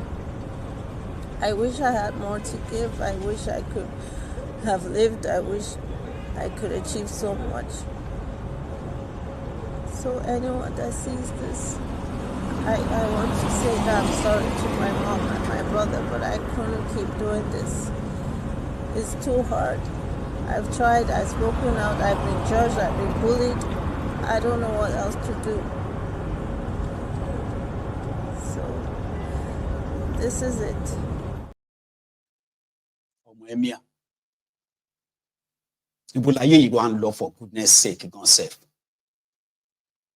I have seen children of public office holders after their death, especially most of them in Nigeria where they have so many children.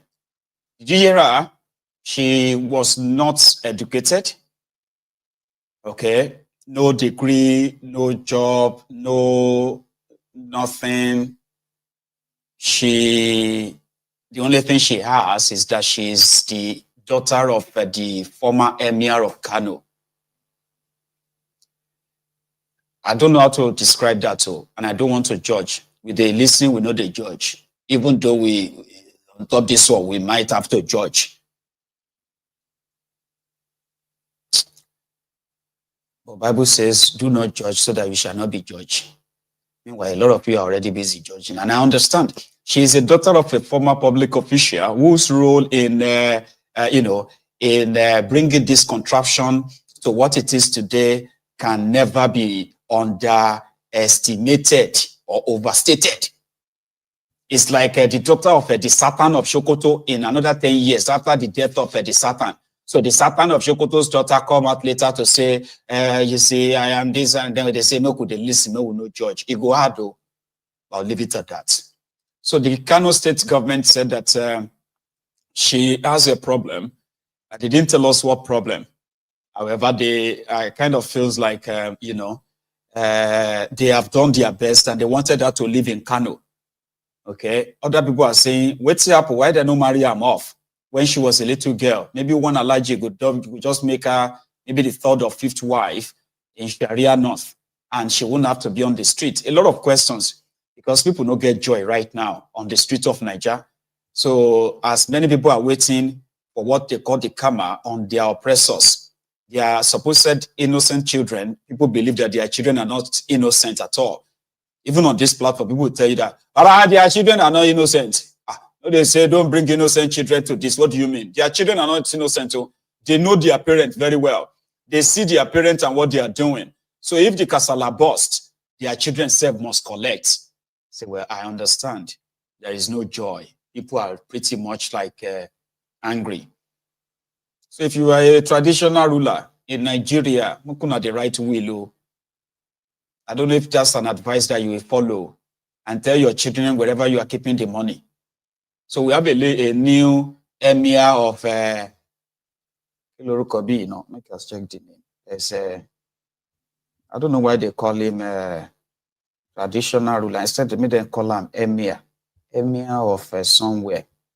Sorry, give me a second though. I want to go and look for the name because it's a new emir in town. Emir Asari Dokupig, Amayanabo of Torusarama Piri in the Gema local government area. So Emir of Amayanabo, the Emir of Torusarama Piri, that's Asari Dokudom. Asari is now a royal father. Make I tell all of now. If you have any congratulatory message you want to send, so you should know. Yesterday, the governor of River State, Seamless Fubara, crowned. This one will be the colonial police cap.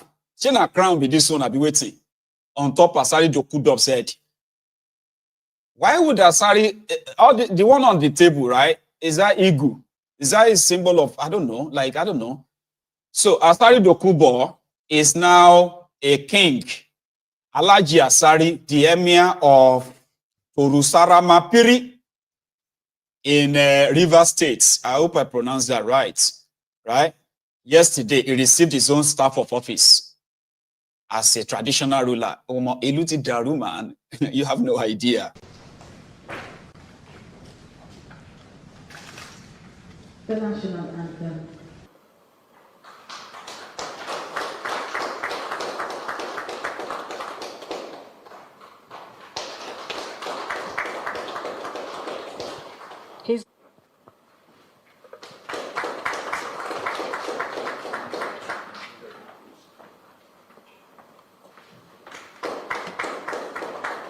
His Royal Highness.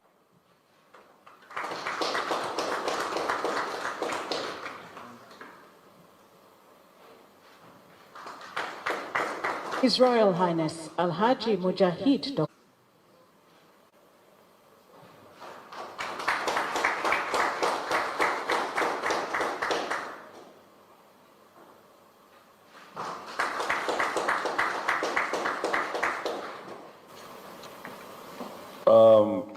Your Excellency, sir.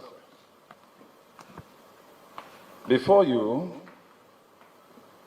are the newly recognized traditional rulers in River State. Who I'm very grateful.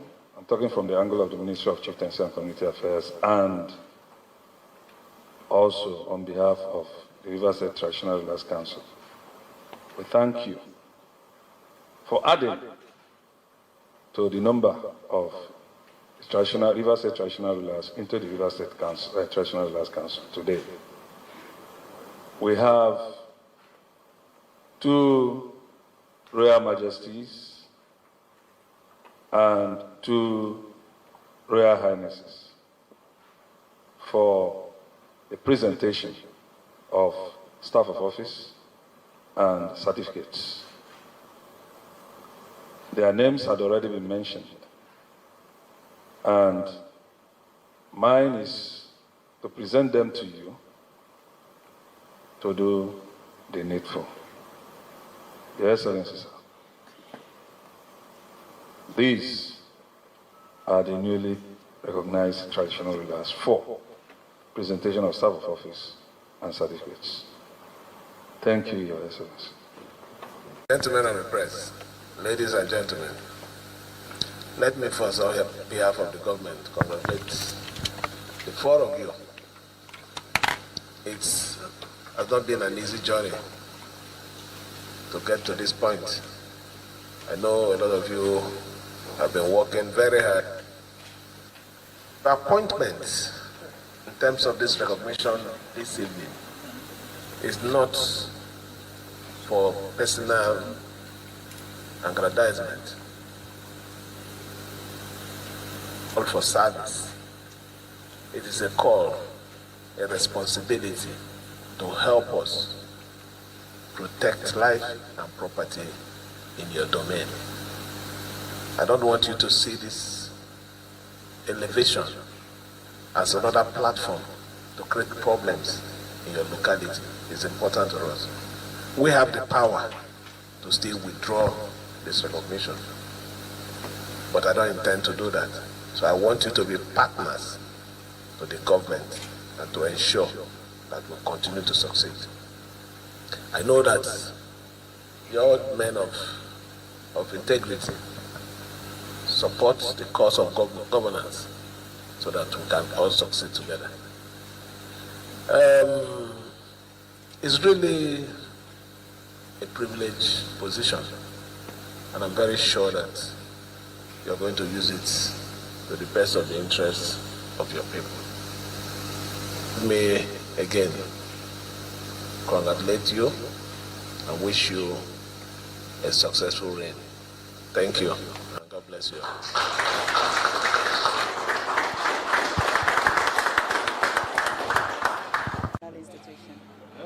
Hi, I'm lost of word. I'm very grateful, and we're going to work together with the River State government to make sure that there is peace in my domain, and resources from my domain are brought in to contribute to the revenue base of the state and to help the development and the growth of rivers. Congratulations, Alhaji Asari, I don't know, like the royal father of his people. But what I'm trying to, I don't know, maybe because I'm a Yoruba guy, right? So they have this, we have this design of crowns. So I've been using Google, and I think I finally found similar cap. That cap where they Asari head. Now crown. Because it was like all these warrant chiefs during the colonial era. You know, those warrant chiefs and their cap. Please correct me if I am wrong, okay? Because I mean, we all learn every day, all right? Take a look at this. The guy on the third guy looks like he's wearing something like what Asari was putting on. Or this one on the far right and the one in the middle. So anyway, that one that dressed like Oba of Benin, Abi Benin crown, be there. That one are also royal father for River Sabi. Okay. The people of what is that place called again? The people of Asari Doku dumps what do you call it? Community. I don't know the name you call your royal father, but we believe that is Amaya Nabo, Abi Amaya Nabo. It's not Emir Satano. It's called Aman Yanabo of Turu Sarama Piri. Amaya Nabo of Turu Sarama Piri. In the Gema local government area of Rivers State. Well, if you come along, ní láti lọ jọba báyìí o, àbí ṣé ẹ̀rí bẹ́ẹ̀ mi náà wá oyè ń bì kan báyìí sìn. Mi jẹ́ kí lorúkọ ẹ̀? Tinubu of what's that place called again? Ṣé ẹ̀rí mi náà wá position kan tí bá máa fi turn 50? Right, go dey call me Ọba. I don't want to be Emir because the Emir we have in Yoruba land is a shameless one that his wife, his ex-wife right now, had to share to us that there's nothing royal about him. Rashidi Dangbana of Iwo, Emir of Iwo, Kabiesi, Onigbana.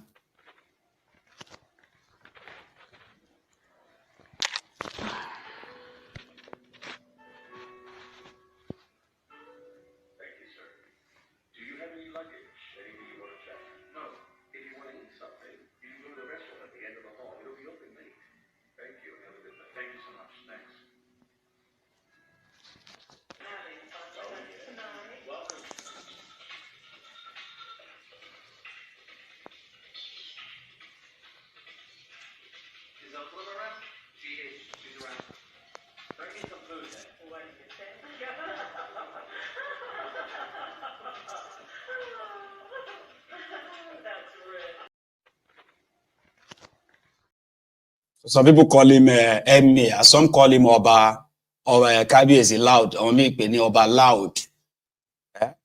After visiting, I don't know, maybe na Saudi, or I've been na Bahrain, or I've been Iraq, I don't even know where he visited. All right, he returned back to Yoruba land, and he started screaming, Sharia, Sharia, we must have Sharia. Rashidi Dangbana, Oba Loud. But it's a place anybody can be Oba, you can be any crown day. Now the politicians they make Oba now. No be Ifa no they choose Oba or Oraku no they choose anything.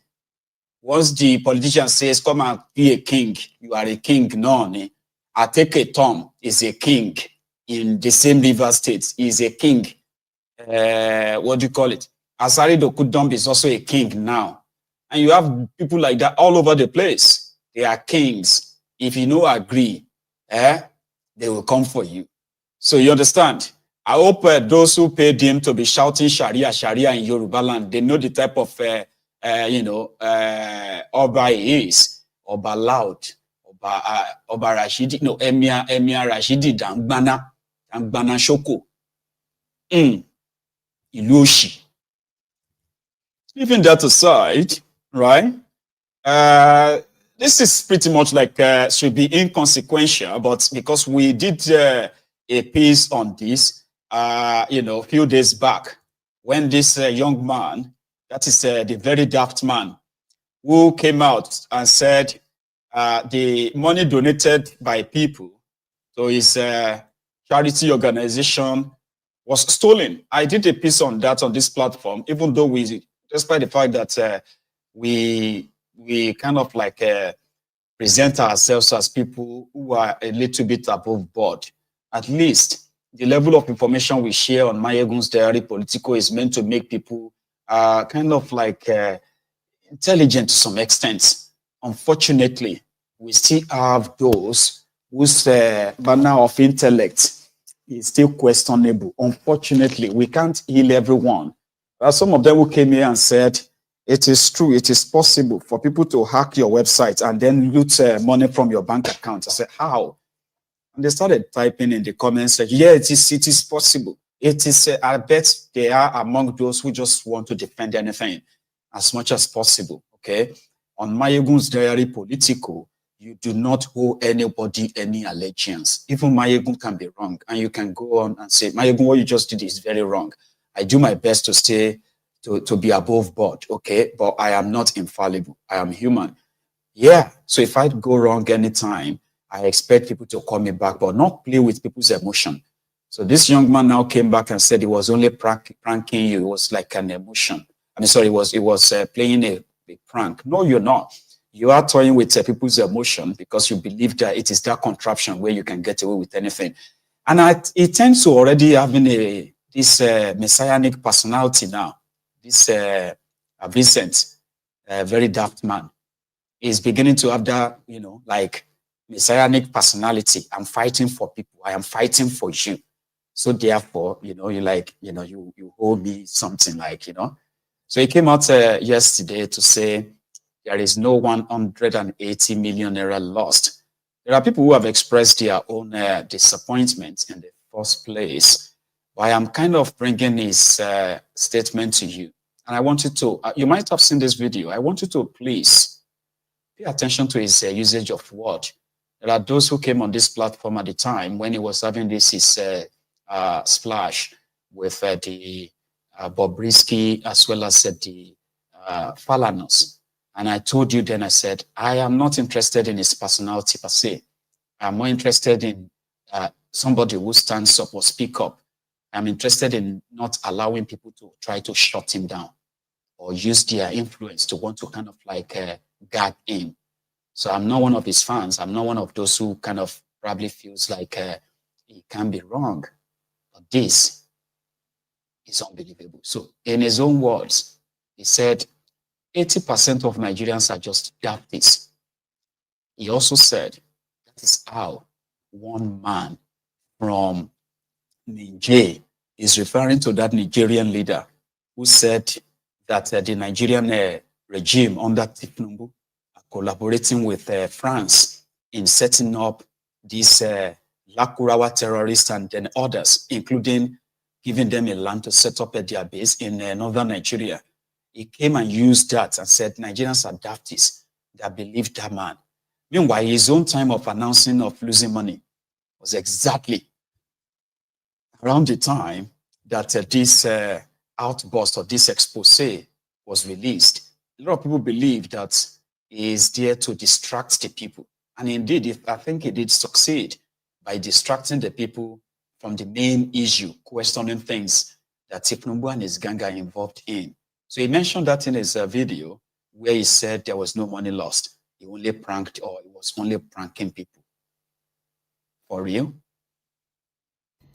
All right. Since the 180 million naira missed from the NGO account, I have been seeing a lot of comments that I never expected would be thrown at me. But I really want to thank God because everything I have done on this social media, I have done it because this is who I am. And I want to thank God because I did not do it to seek public validation. I saw all those comments and I asked myself that, what is my offense? What is my offense? All I do on social media is to use my platform to advocate when there's need to advocate. Help people collect back their money, create awareness so that people will not be scammed. Most of the times I put in my money in all of this. I even borrow money sometimes to do these things. Because yes, I want Nigeria to be that place where people have a voice. And this thing happened, the kind of comments, some people were even insulting my mother, calling my mother thief.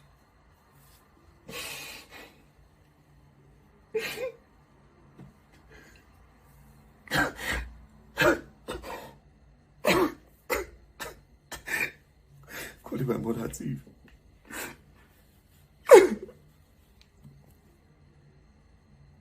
You know, 80% of the people that use social media are dumb, right? And this whole thing that happened with the 180 million is a clear opportunity to show you. I don't know, I deliberately do it. To just show you people that you are stupid.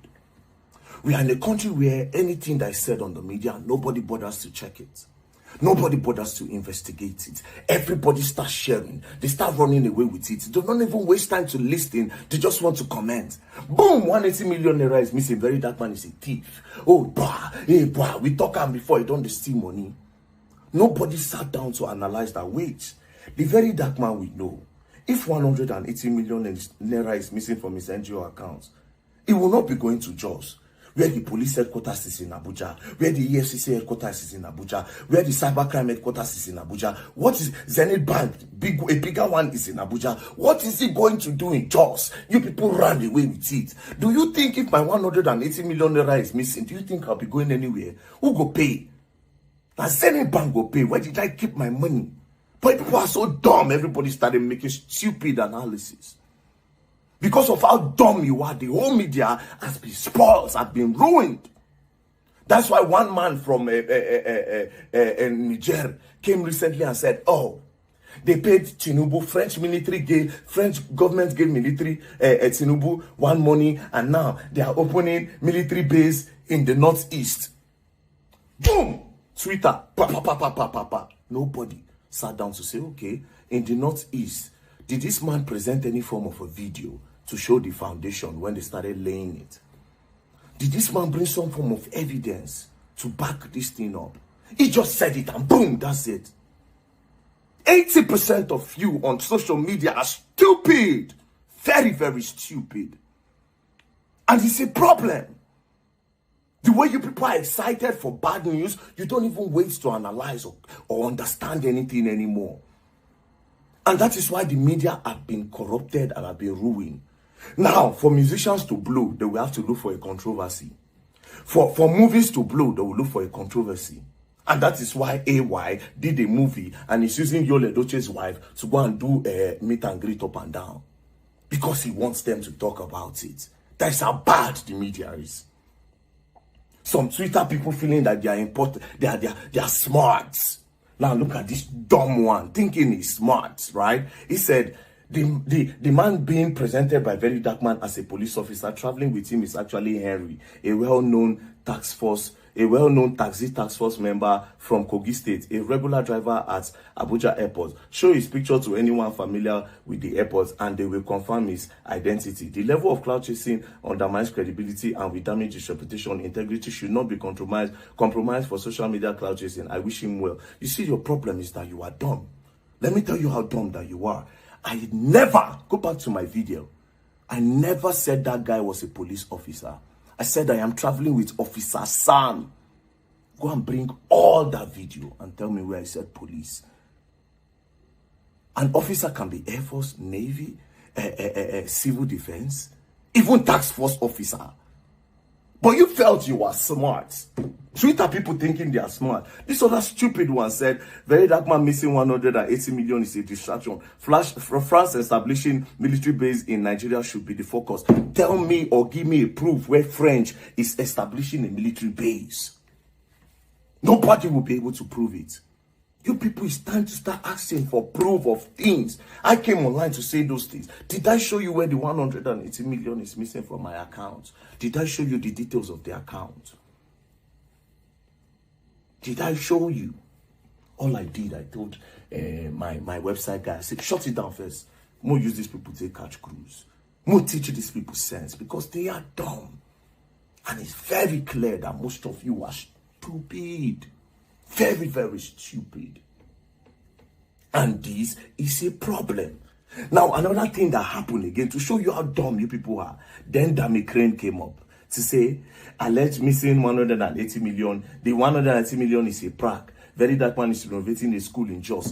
So this same stupid Dami Crane, this same mumu Dami Crane, when we say, in do something, when I don't cut off, when I know the story, when I know how we end. Now this same person post video when I hold in shoulder. Now I get mad, they tell when I say, it is a prank. And all of that believer. When I know if you cool down and analyze, say, this video now old video where Dami Crane hold in shoulder. See, you people don't know how dangerous this media is. And this is why somebody like Lil Smart will come out and say, oh, I was kidnapped and I have all evidence. Boom, the stupid boy came to Abuja. I said, where is your evidence? He became a problem.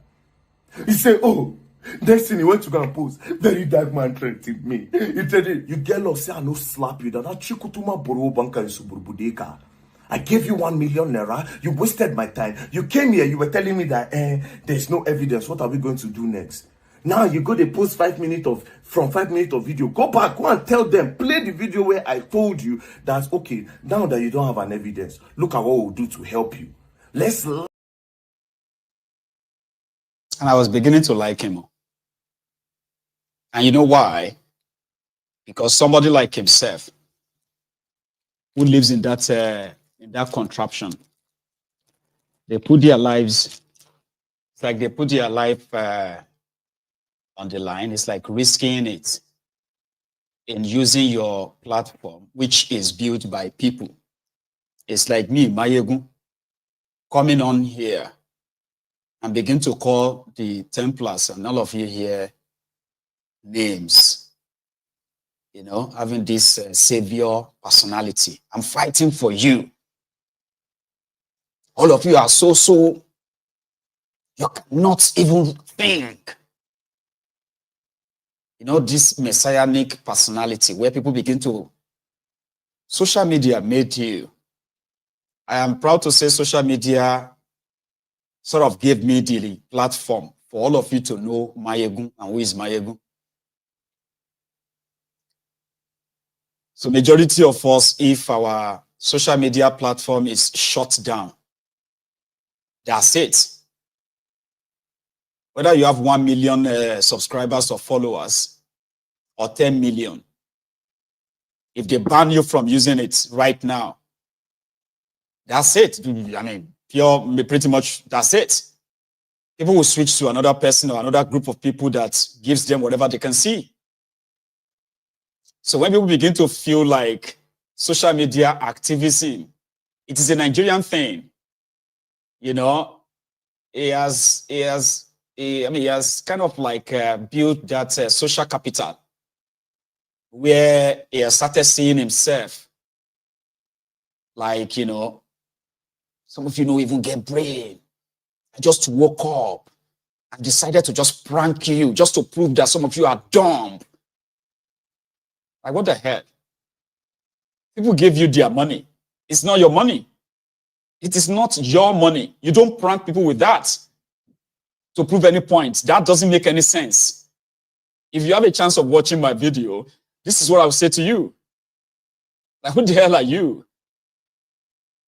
That's not your money. You've got thousands of followers on all social media, right? Yes, you do have people who don't like you. Maybe they don't like the way you do things. But when you have such social capital, what you have to know is that you are now responsible to some people. You don't toy and play with their emotion just because you want to prove a point. It wasn't like somebody broadcasted and said, oh, VeryDarkMan has lost 180 million. No, you did it yourself. So what are you thinking? That people should not react?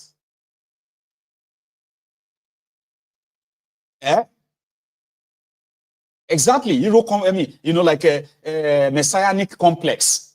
You start seeing yourself as, I mean, they talk to like that. Imagine me, Mayegun, coming out to say, how dare you talk to me like that? Me, at the talk say, see, if you don't like me, there's a chance that I don't like you too. So we don't pretend about it. And I always kind of speak about people that I don't want us to pretend. If you are a one Nigerianist that is supporting APC, it doesn't matter. Okay, how cool-headed you are, I will never like you. And there's a chance you don't like me too. So don't let us pretend about it. So if I want to call you names, I will call you names and say you. And you can call me names too. I'm not going to turn around and be like, hey, Emilio, I will deal with you. Do you know who I am? Messianic complex. Everyone wants to be an oppressor. You know? Everybody has arrived. Everyone has that, you know, want to be like, maybe not everyone, but why do people do like that? And I was beginning to kind of like him. Honestly, I was beginning to like him. So you were the one who came out and said your money was hacked. And it's so ridiculous. Yeah, maybe people shouldn't have abused his mom. Yeah, you know, that's like far-fetched. People have abused my mom. They've abused my dad. They've said that My mom would die, my dad would die, only when I reminded them that they are both dead anyway, so it doesn't really matter. That's when they stopped. You get that? Maybe that's like too far, going too far. Oh, come on, man.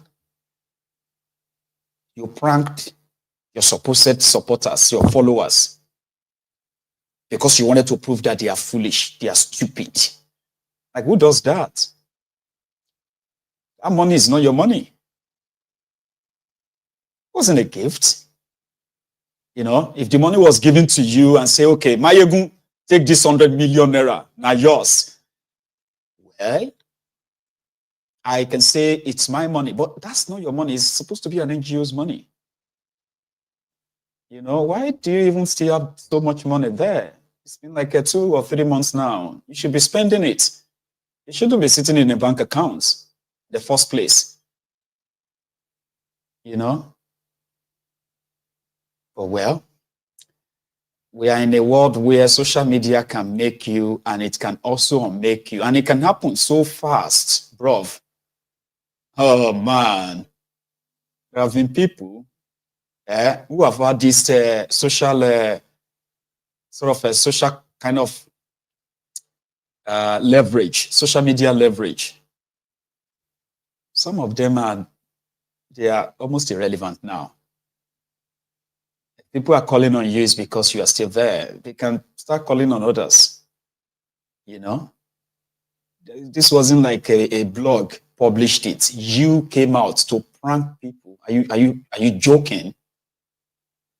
It's unbelievable. It's annoying as well, but I want him to finish. Listen to the other part. Not like that you're not mentally stable, so that the court processes will be easy for you, so that nothing will be done. They will attack the Malians. Play it. You said the voice note is too long. You will play it. This stupid boy. I was talking to this boy. I told him that these people have more influence than you. That's now that they know that if you come out to say you don't have evidence, they'll mess you up. They'll put you inside cell. They'll use their evidence to make you a scapegoat. He said he does not care if he goes to prison. I said, Papa, now we don't go sell tire. Now we know what it be sell. Now we go carry boys before, go fight. Big person collect in jail and go use them. Do you know what this nonsense boy told me? He said, I am not like you that don't have talents. Me, I have talents. I used to dance. You get lost, say now, I will slap you. I wasted my time, wasted my money. You came here and insulted me. You will play that full voice note. You will play the complete thing. Which is I be, because the very dark man they talk. You know, Oba be proper street boy. Because they use the gara now, can't turn them to our advantage. They use until they stand for people. You just say a normal person, they can't do all these things while they do online. Are you mad? And you still get the audacity to come online? You want us to chop. You go answer, you go present those evidence. Nonsense boy, they try to help. That's how dumb the media is. Nobody bothers to ask for evidence other than what people say. Nobody. This same media now, as I'm talking to you, somebody can come out tomorrow and say, Whiskey did this. Because the video fans and Burna Boy fans don't like him. Right? They will gather themselves. They'll support it. Next thing, God forbid, that person. Nuisance, Lele. Nobody will come out and say somebody did something. Just like that. Like I said, it's like that, hero complex. And I think he's got a lot of his fans on Facebook as well. You know, one of them just sent a comment and he said, he pranked his haters. That's why he pranked them. In another comment, he was like, oh my God, stop that. You can never raise such money on your platform. Stop the hate. See me, I don't hate him with that. I'm now his hater. Do you see?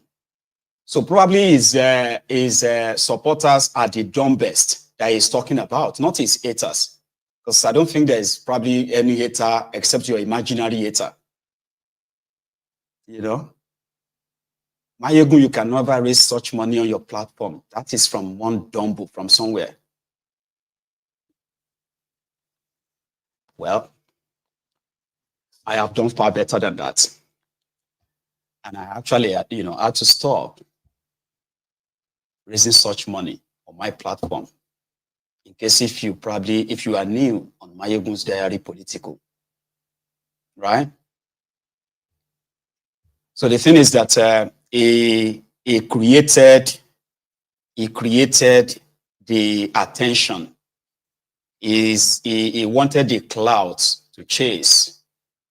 Then he felt bad that people reacted the way they reacted, you know?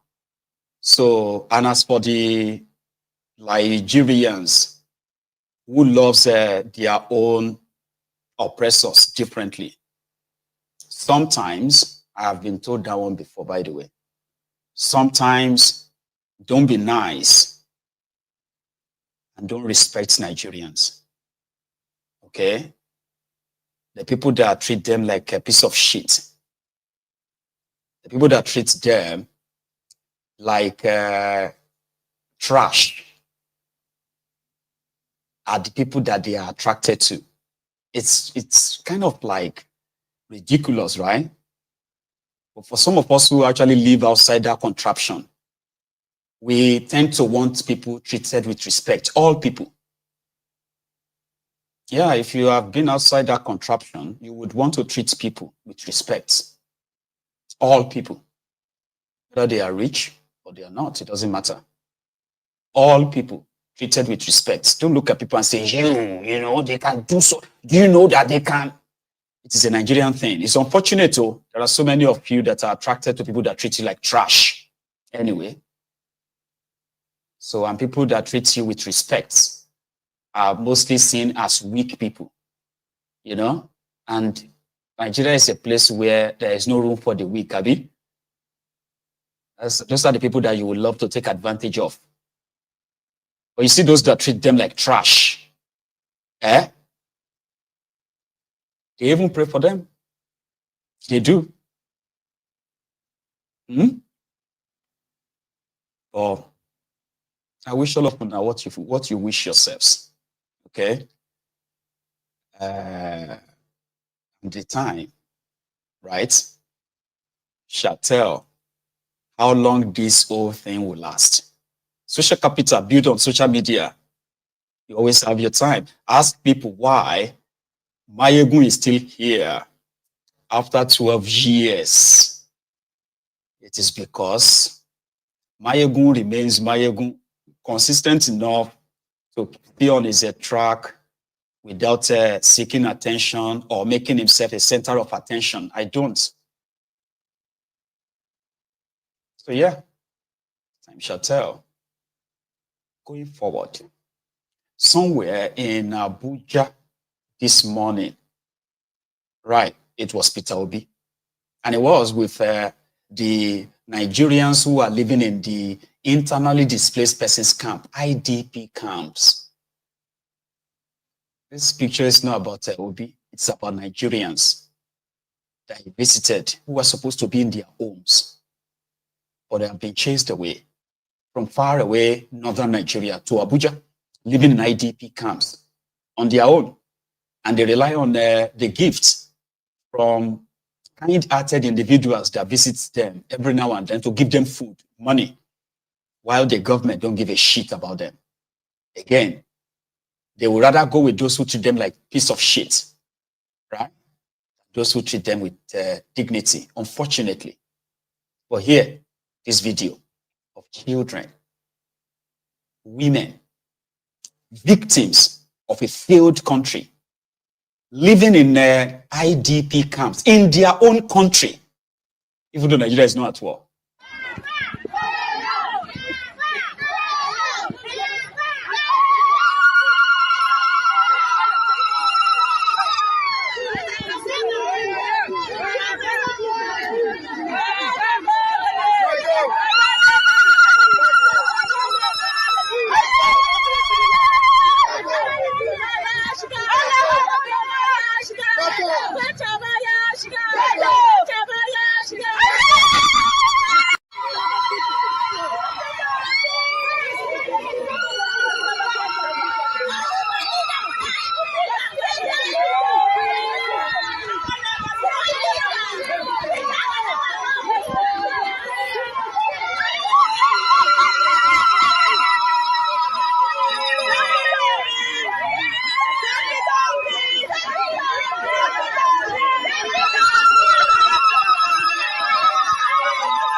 ba wani ɗan siyasan da ya taɓa zuwa ya shiga ɗakin ɗan gudun hijira ya ga menene yake faruwa sai Peter Obi.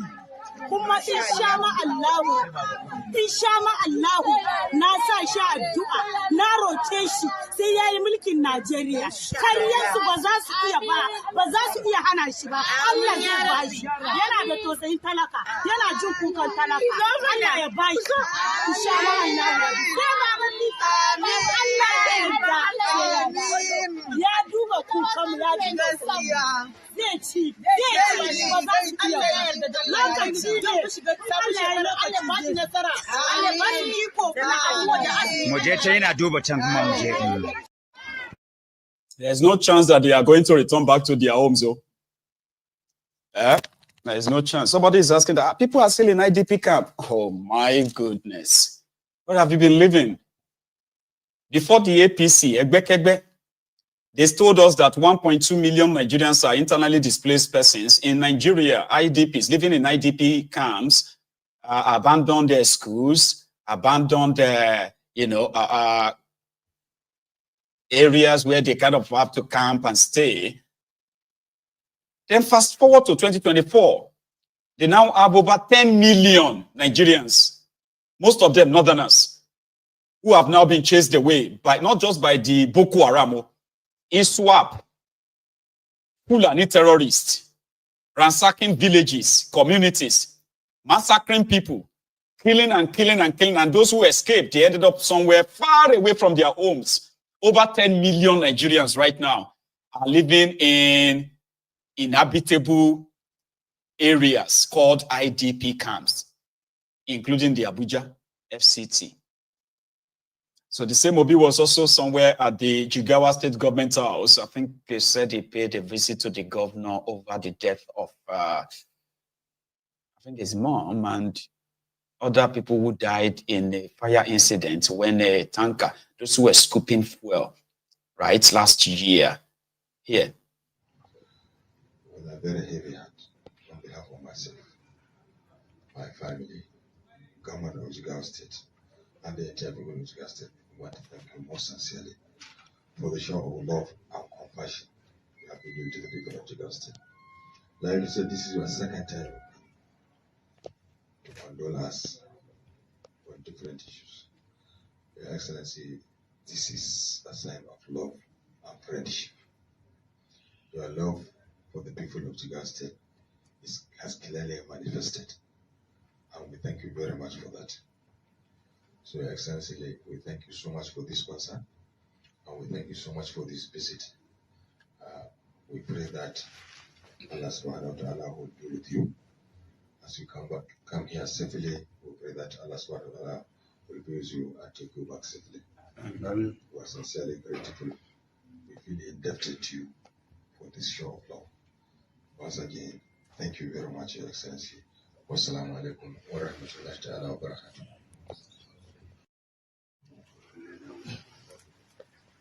Your Excellency, my dear brother, Your Excellency, Brigadier Governor, Mr. Speaker, let me respectfully stand on all due and existing protocols.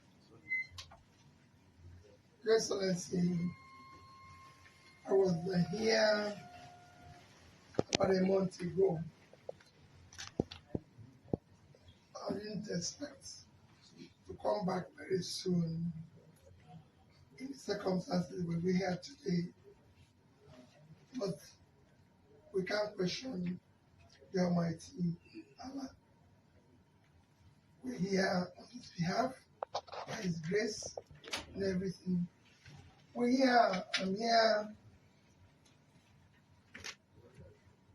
on behalf of my family, on behalf of Labour Party, on behalf of the obedient groups, to most sincerely condole you on this very great loss of your beloved mother and your beloved son. We know what it means for somebody to just lose one person. But when it happens the way it happened to you, Your phone question.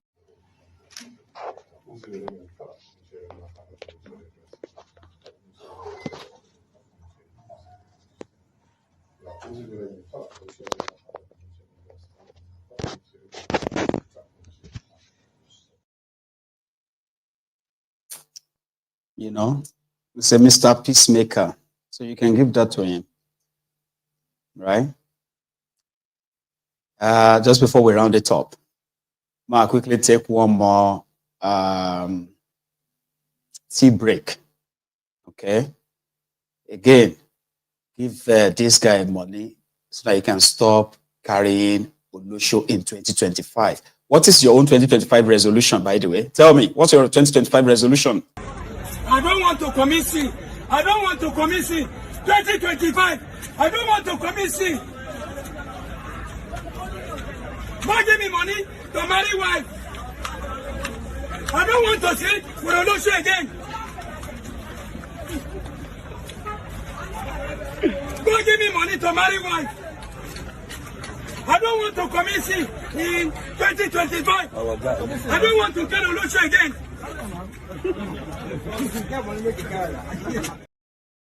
I hope they give him enough money so that he can get married and he won't have to carry Olusho again. Yeah, I have got some messages I was going to share with us. They are from, the Enugu governor as well as Oyo State governor. But I don't think it's really important. I don't know why I cannot pick the messages. Simply because, number one, they are both young people, all right? And maybe it's because of the way they spoke, like, I don't know, I just didn't feel like they are typical Nigerian politicians. So I kind of looked beyond that. And I was looking at, well, these are young people. Even if they have this shady system that they are part of, but somehow they tend to be more eloquent and then straightforward enough that you can hold them to what they say. And you can look back and say, but you said in the new year, this is your goal and all that. That's why I picked it. Maybe I should share it with you. It's really not really relevant, but at the same time, maybe to some. They said that Umba guy, Peter Umba, has been doing well in Enugu. I don't know if it's all over Enugu. He's been installing public water project in the state capital that is so visible. It's been, Emma Amufu. It's this community where Fulani terrorists brought to the limelight a few months back, where they killed innocent farmers, remember? So now they showed us the completed 21.7 kilometer road, and it looks kind of like, nice. Then, it spoke more about what it intends to do this year to give the Enugu something to look forward to. So I added it to our conversation, but I'm feeling like, is it going to be relevant? Or since we are almost at the end of the whole program, right? Listen to what I mean. Enugu, the start of a new year is much an opportunity for introspection as it is about nurturing dreams. We can look back with pride at the scale of achievements and look forward to the coming year with optimism and not be intimidated by the length of to-do list we have set for ourselves. From the outset, we demonstrated a strong resolve to ensure that no one was left out in the cold, looking in from the outside, desperate to be let in. The economic opportunities we're creating are all embracing. That stems from our belief in the old saying that we're only as strong as the weakest amongst us. The high expectations that have arisen as a result of the successes of the outgoing year are understandable. We cannot afford to temper your expectations with excuses or by lowering our deliverables. So, as we behold the dawn of a new year, we can rest assured that there will be no tamping down on the social and economic re-engineering we have set off across Enugu State. We went through 2024 with the sprightly dash of a sprint runner. 2025 will be no different. There will be no slowing down to catch our breath because our resolve to transform Enugu State has imbued us with the endurance of a marathon runner.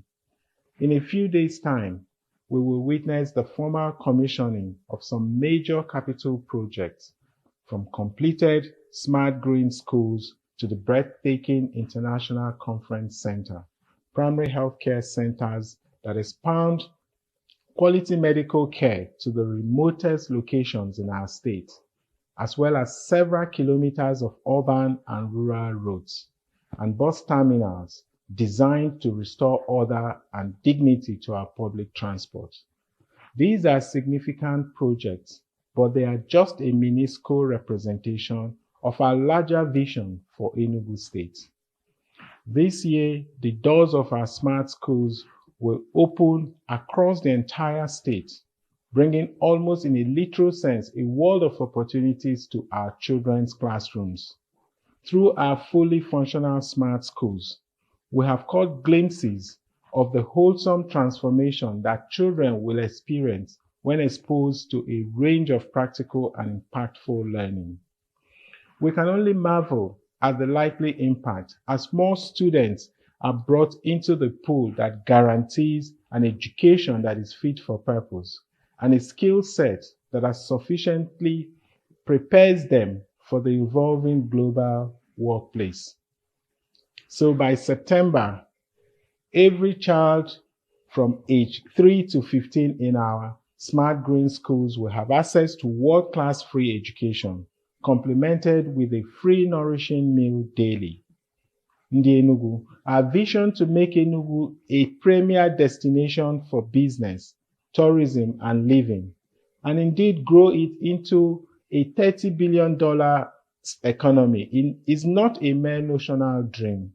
They gradually concretize as we continue to launch bold projects and ideas that meet the aspiration of sons and daughters of Enugu and the expectation of those who know its true potential. We had long seemed content with initiatives that yield outcomes that were at best marginal and which barely generated the real growth that can launch Enugu into a modern economy. The year 2025 will witness the extension of the frontiers of development as we take it literally to the last mile, where the provision of basic amenities can be taken for granted by everyone. Indeed, the dawn of a new year is often characterized by personal resolutions and goals. Let us not be so consumed by personal pursuits to such extent they render us insensitive to the needs of others.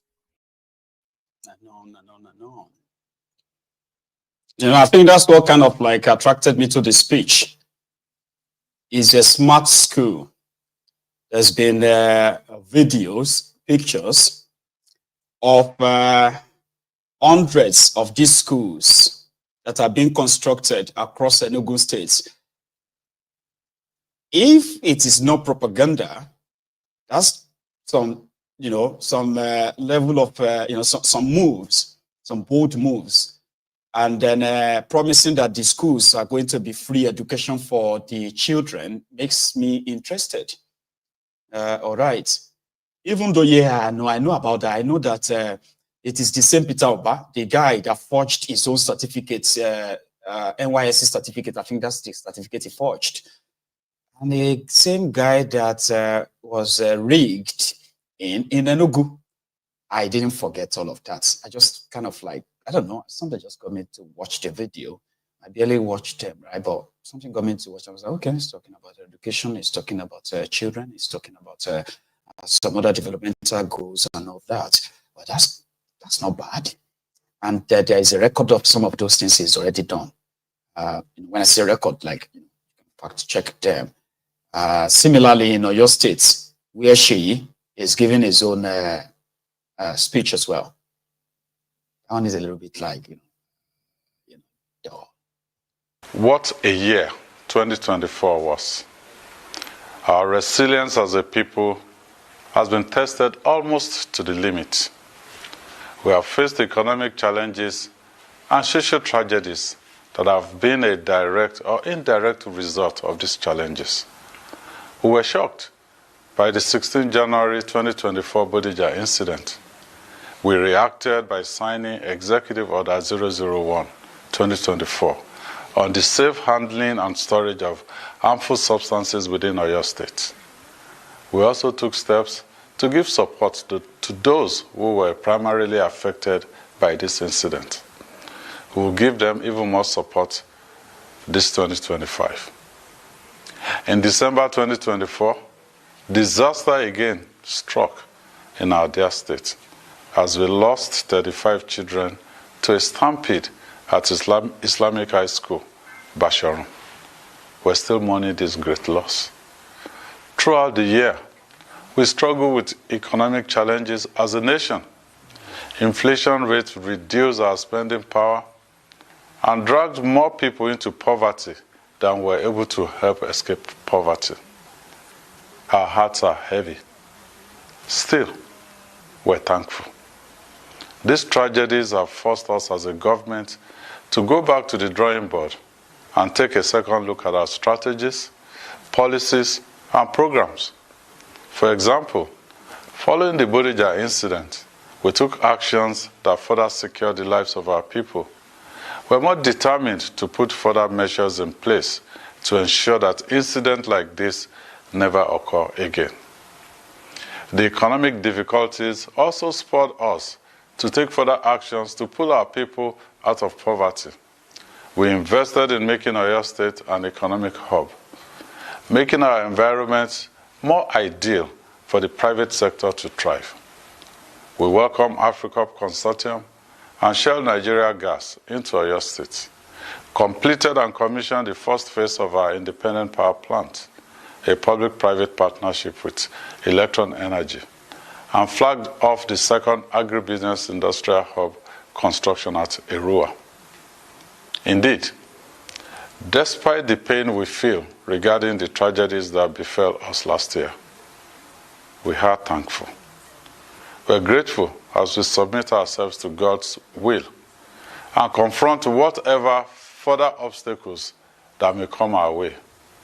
For He is faithful, and He has said He will not allow any temptation to come upon us beyond what we can bear.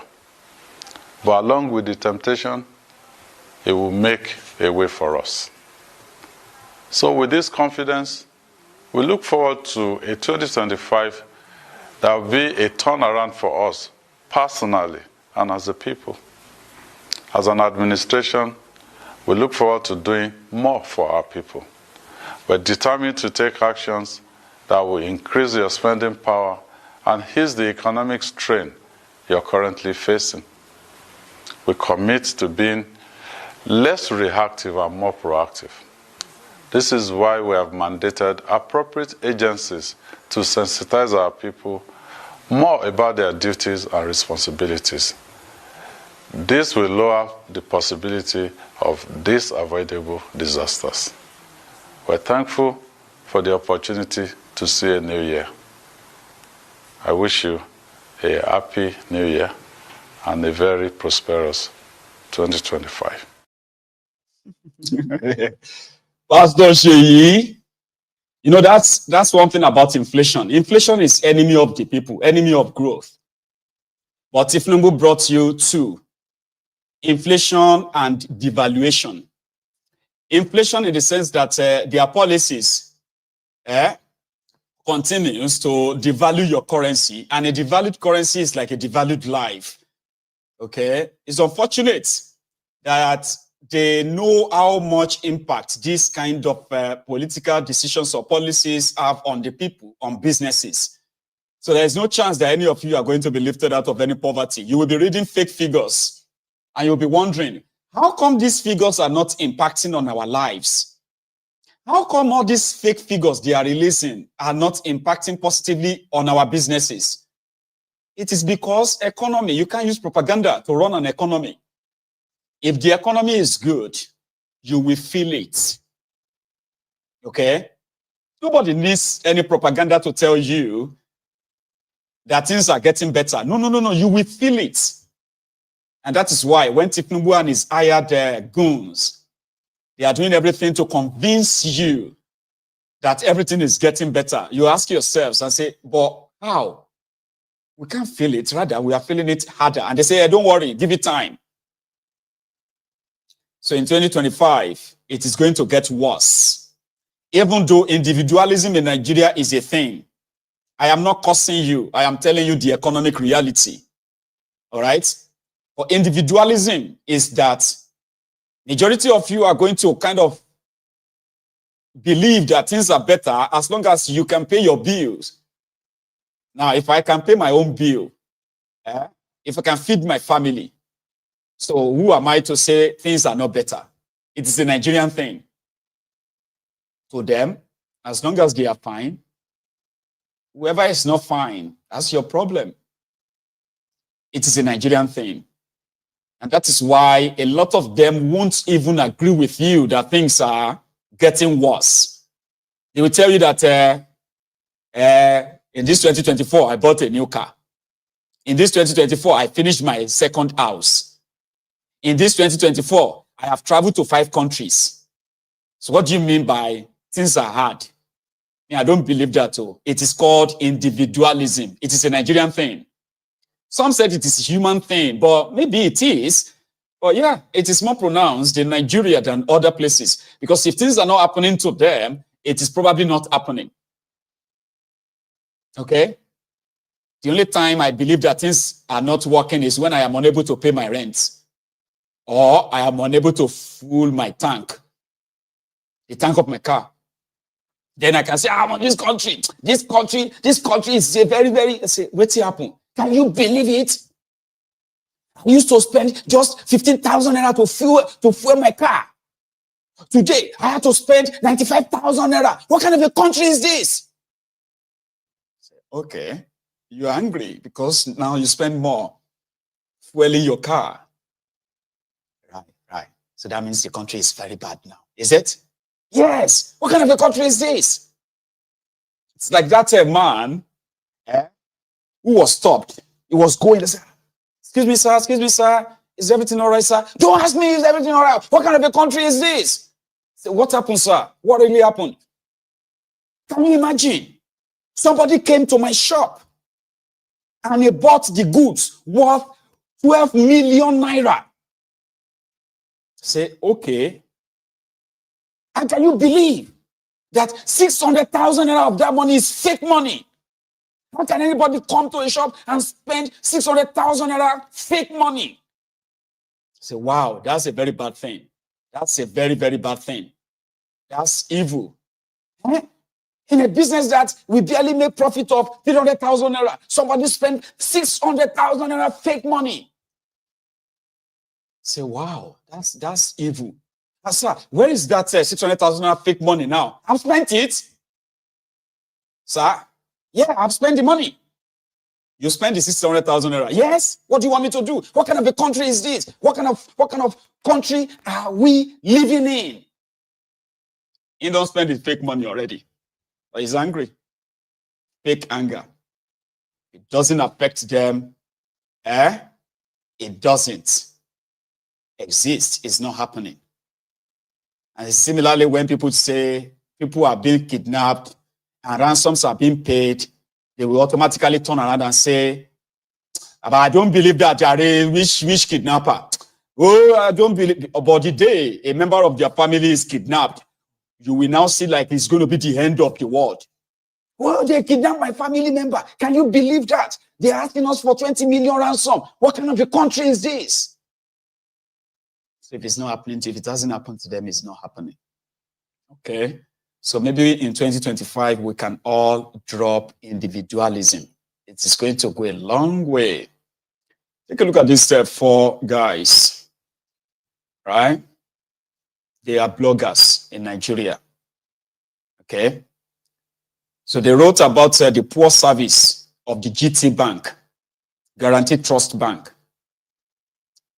And rather than the bank to look into what they published, the bank now called in the police to pick all of them up. Since September 2024, police locked them up, even though they have been forced to delete what they published about the poor service of the bank.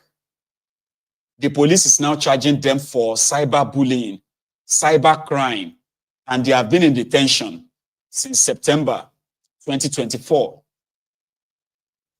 Another person, this guy wrote a petition to the police that the Nigerian police should investigate the GT Bank CEO and his activities, which he put in his petition. But rather than the police to go and investigate, police declared him wanted. Okay? He is declared wanted. He's the only person declared wanted in 2024. And they said he's declared wanted for criminal investigations. That is Nigeria for you. So I'll pray for you that may you not be the victim of that contraption. May Nigeria not happen to you in 2025, and to those that Nigeria will happen to in 2025, may you live to tell your stories. The contraption is a lawless place, and it will always claim its victims. But my prayer is very simple. If you become a victim, may you live long enough to tell the story, and hopefully the oppressors you see today, a time is coming soon that you shall see no more. The protest you witnessed in 2024 of hunger, bad governance, is a tip. In 2025, it is going to be more and brutal as well. I do not want to put you on the spot, but I'll leave it to that. I don't want to be a prophet of doom, as they say. Thank you so much, everyone, for your time. I am taking my family to Belfast tomorrow, just to go away for a day. You know, I don't know, maybe it's because of the drive, the ferry. We're going to enter a ferry, you know, with our car and all that, enjoy the trip, have some Irish food, go around and watch everywhere that we can, just sightseeing and all that. And then that means I am not going to see you again until Saturday. That's going to be on the 4th of January. Thank you so much for sharing your evening with me again. I am going to see you later. Until then, remember, this is again to say Happy New Year. I'm glad that you made it. So this shall be a wonderful year for us and adventurous as well. There is so much that we are going to unpack. And yeah, I have a New Year resolution, by the way. One of my New Year resolution is I am going to travel the world this year.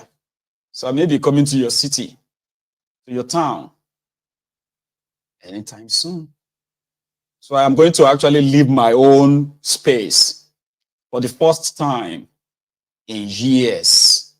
I want to see the world. I don't know when I'm going to die, even though I don't want to die now anyway. But yeah, I just want to see the world.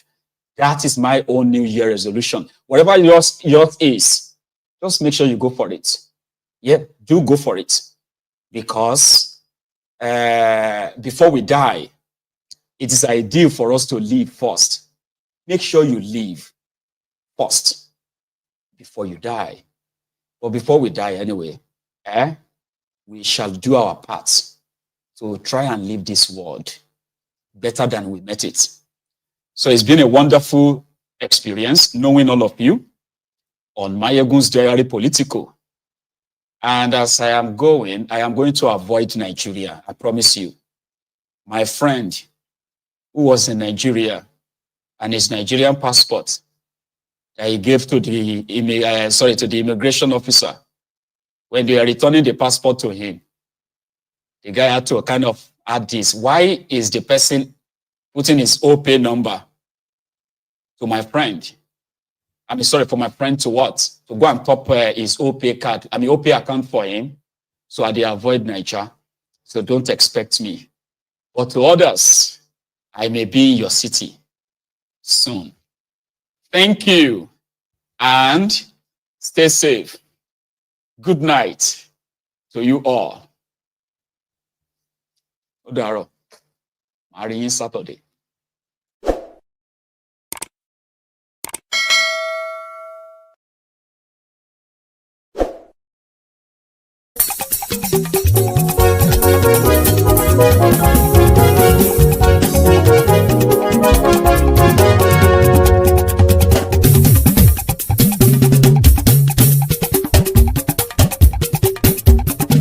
Mayegun làwa mọ̀ làmọ̀ dódódódó. Mayegun diary Nayibi #1. Mayegun làwa mọ̀ làmọ̀ dódódódó. Mayegun diary Nayibi #1. Mayegun ti dé o ọ̀rẹ́ ara ìlú. Mayegun diary Nayibi #1. Lórí Facebook lórí YouTube. Mayegun diary Nayibi #1. Gbogbo bó ṣe ń lọ ni Mayegun já wa sí. Mayegun diary Nayibi #1. Àṣírí ọ̀jẹ̀lú kì í bò níbẹ̀ o. Mayegun diary Nayibi #1. Bó bá ṣe eré àní Mayegun máa wí. Mayegun diary Nayibi #1. Ó sì tún ṣe eré wàá gbọ́ níbẹ̀ o. Mayegun diary Nayibi #1. Mayegun diary Politico. Mayegun diary Nayibi #1. Godfatherism kò sí lọ́rọ̀ Mayegun. Mayegun diary Nayibi #1. Ẹ farabalẹ̀ sẹ́ o kẹgọ́rọ̀ lẹ́nu o. Mayegun diary Nayibi #1. Àní Mayegun làwa mọ̀ dódódódó. Mayegun diary Nayibi #1.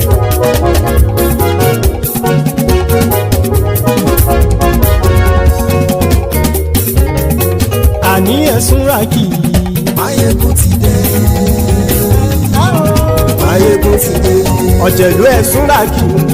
Mayegun ti dé. Àní ẹ̀sùn ràkì. Mayegun ti dé. Lórí Facebook. Mayegun ti dé. Àní ẹ̀sùn ràkì. Mayegun ti dé. Lórí YouTube. Mayegun ti dé. Àní ẹ̀sùn ràkì. Mayegun ti dé. Bọ́ bàbá gbé wúrẹ́. Mayegun máa wí. Àní ẹ̀sùn ràkì. Mayegun ti dé. Ijó ìgbádìyẹ. Mayegun máa wí. Àní ẹ̀sùn ràkì. Mayegun ti dé. Bí pẹ̀sìdó bá rúfin o. Mayegun máa wí. Àní ẹ̀sùn ràkì. Mayegun ti dé. Bí gómìnà kówó jẹ. Mayegun máa wí. Àní ẹ̀sùn ràkì. Mayegun ti dé. Ọlọ́pàá ti ń darí bá. Mayegun máa wí. Àní ẹ̀sùn ràkì. Mayegun ti dé. Aṣòfin tí ń rúfin o. Mayegun máa wí. Àní ẹ̀sùn ràkì. Mayegun ti dé. Òkúra olóṣèlú. Mayegun máa wí. Àní ẹ̀sùn ràkì. Mayegun ti dé. Ọ̀jẹ̀lú ẹ̀sùn ràkì. Mayegun ti dé. Àní ẹ̀sùn ràkì. Mayegun ti dé.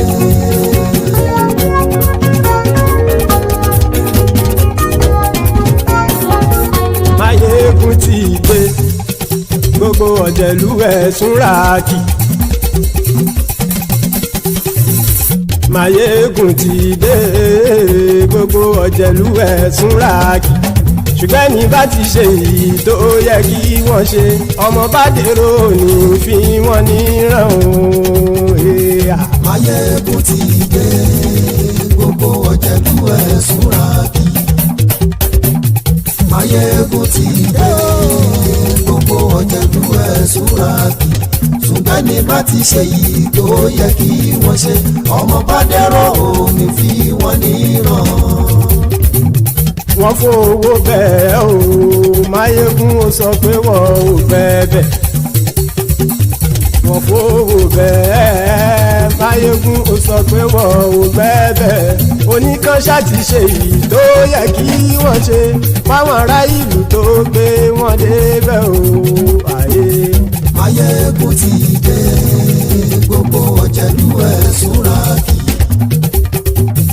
Máyégún ti dé gbogbo ọ̀jẹ̀lú ẹ̀ súnra kì ṣùgbọ́n ní bá ti ṣe yìí tó yẹ kí wọ́n ṣe ọmọ bá dẹ́rọ̀ ò ní fi wọ́n níran. kì máa yí ṣeré ọ̀rọ̀ yìí kì í ṣẹ̀fẹ̀ kì máa yí ṣeré ọ̀rọ̀ yìí kì í ṣẹ̀fẹ̀ ẹni bá ti lè lẹ́bọ̀ lẹ́rù o ọmọ bá dèrò kàṣàyè tú wọn síta. Máyégún ti dé gbogbo ọ̀jẹ̀lú ẹ̀ súnra kì Máyégún ti dé gbogbo ọ̀jẹ̀lú ẹ̀ súnra kì ṣùgbọ́n ní bá ti ṣe yìí tó yẹ kí wọ́n ṣe ọmọ bá dẹ́rọ̀ ò ní fi wọ́n níran.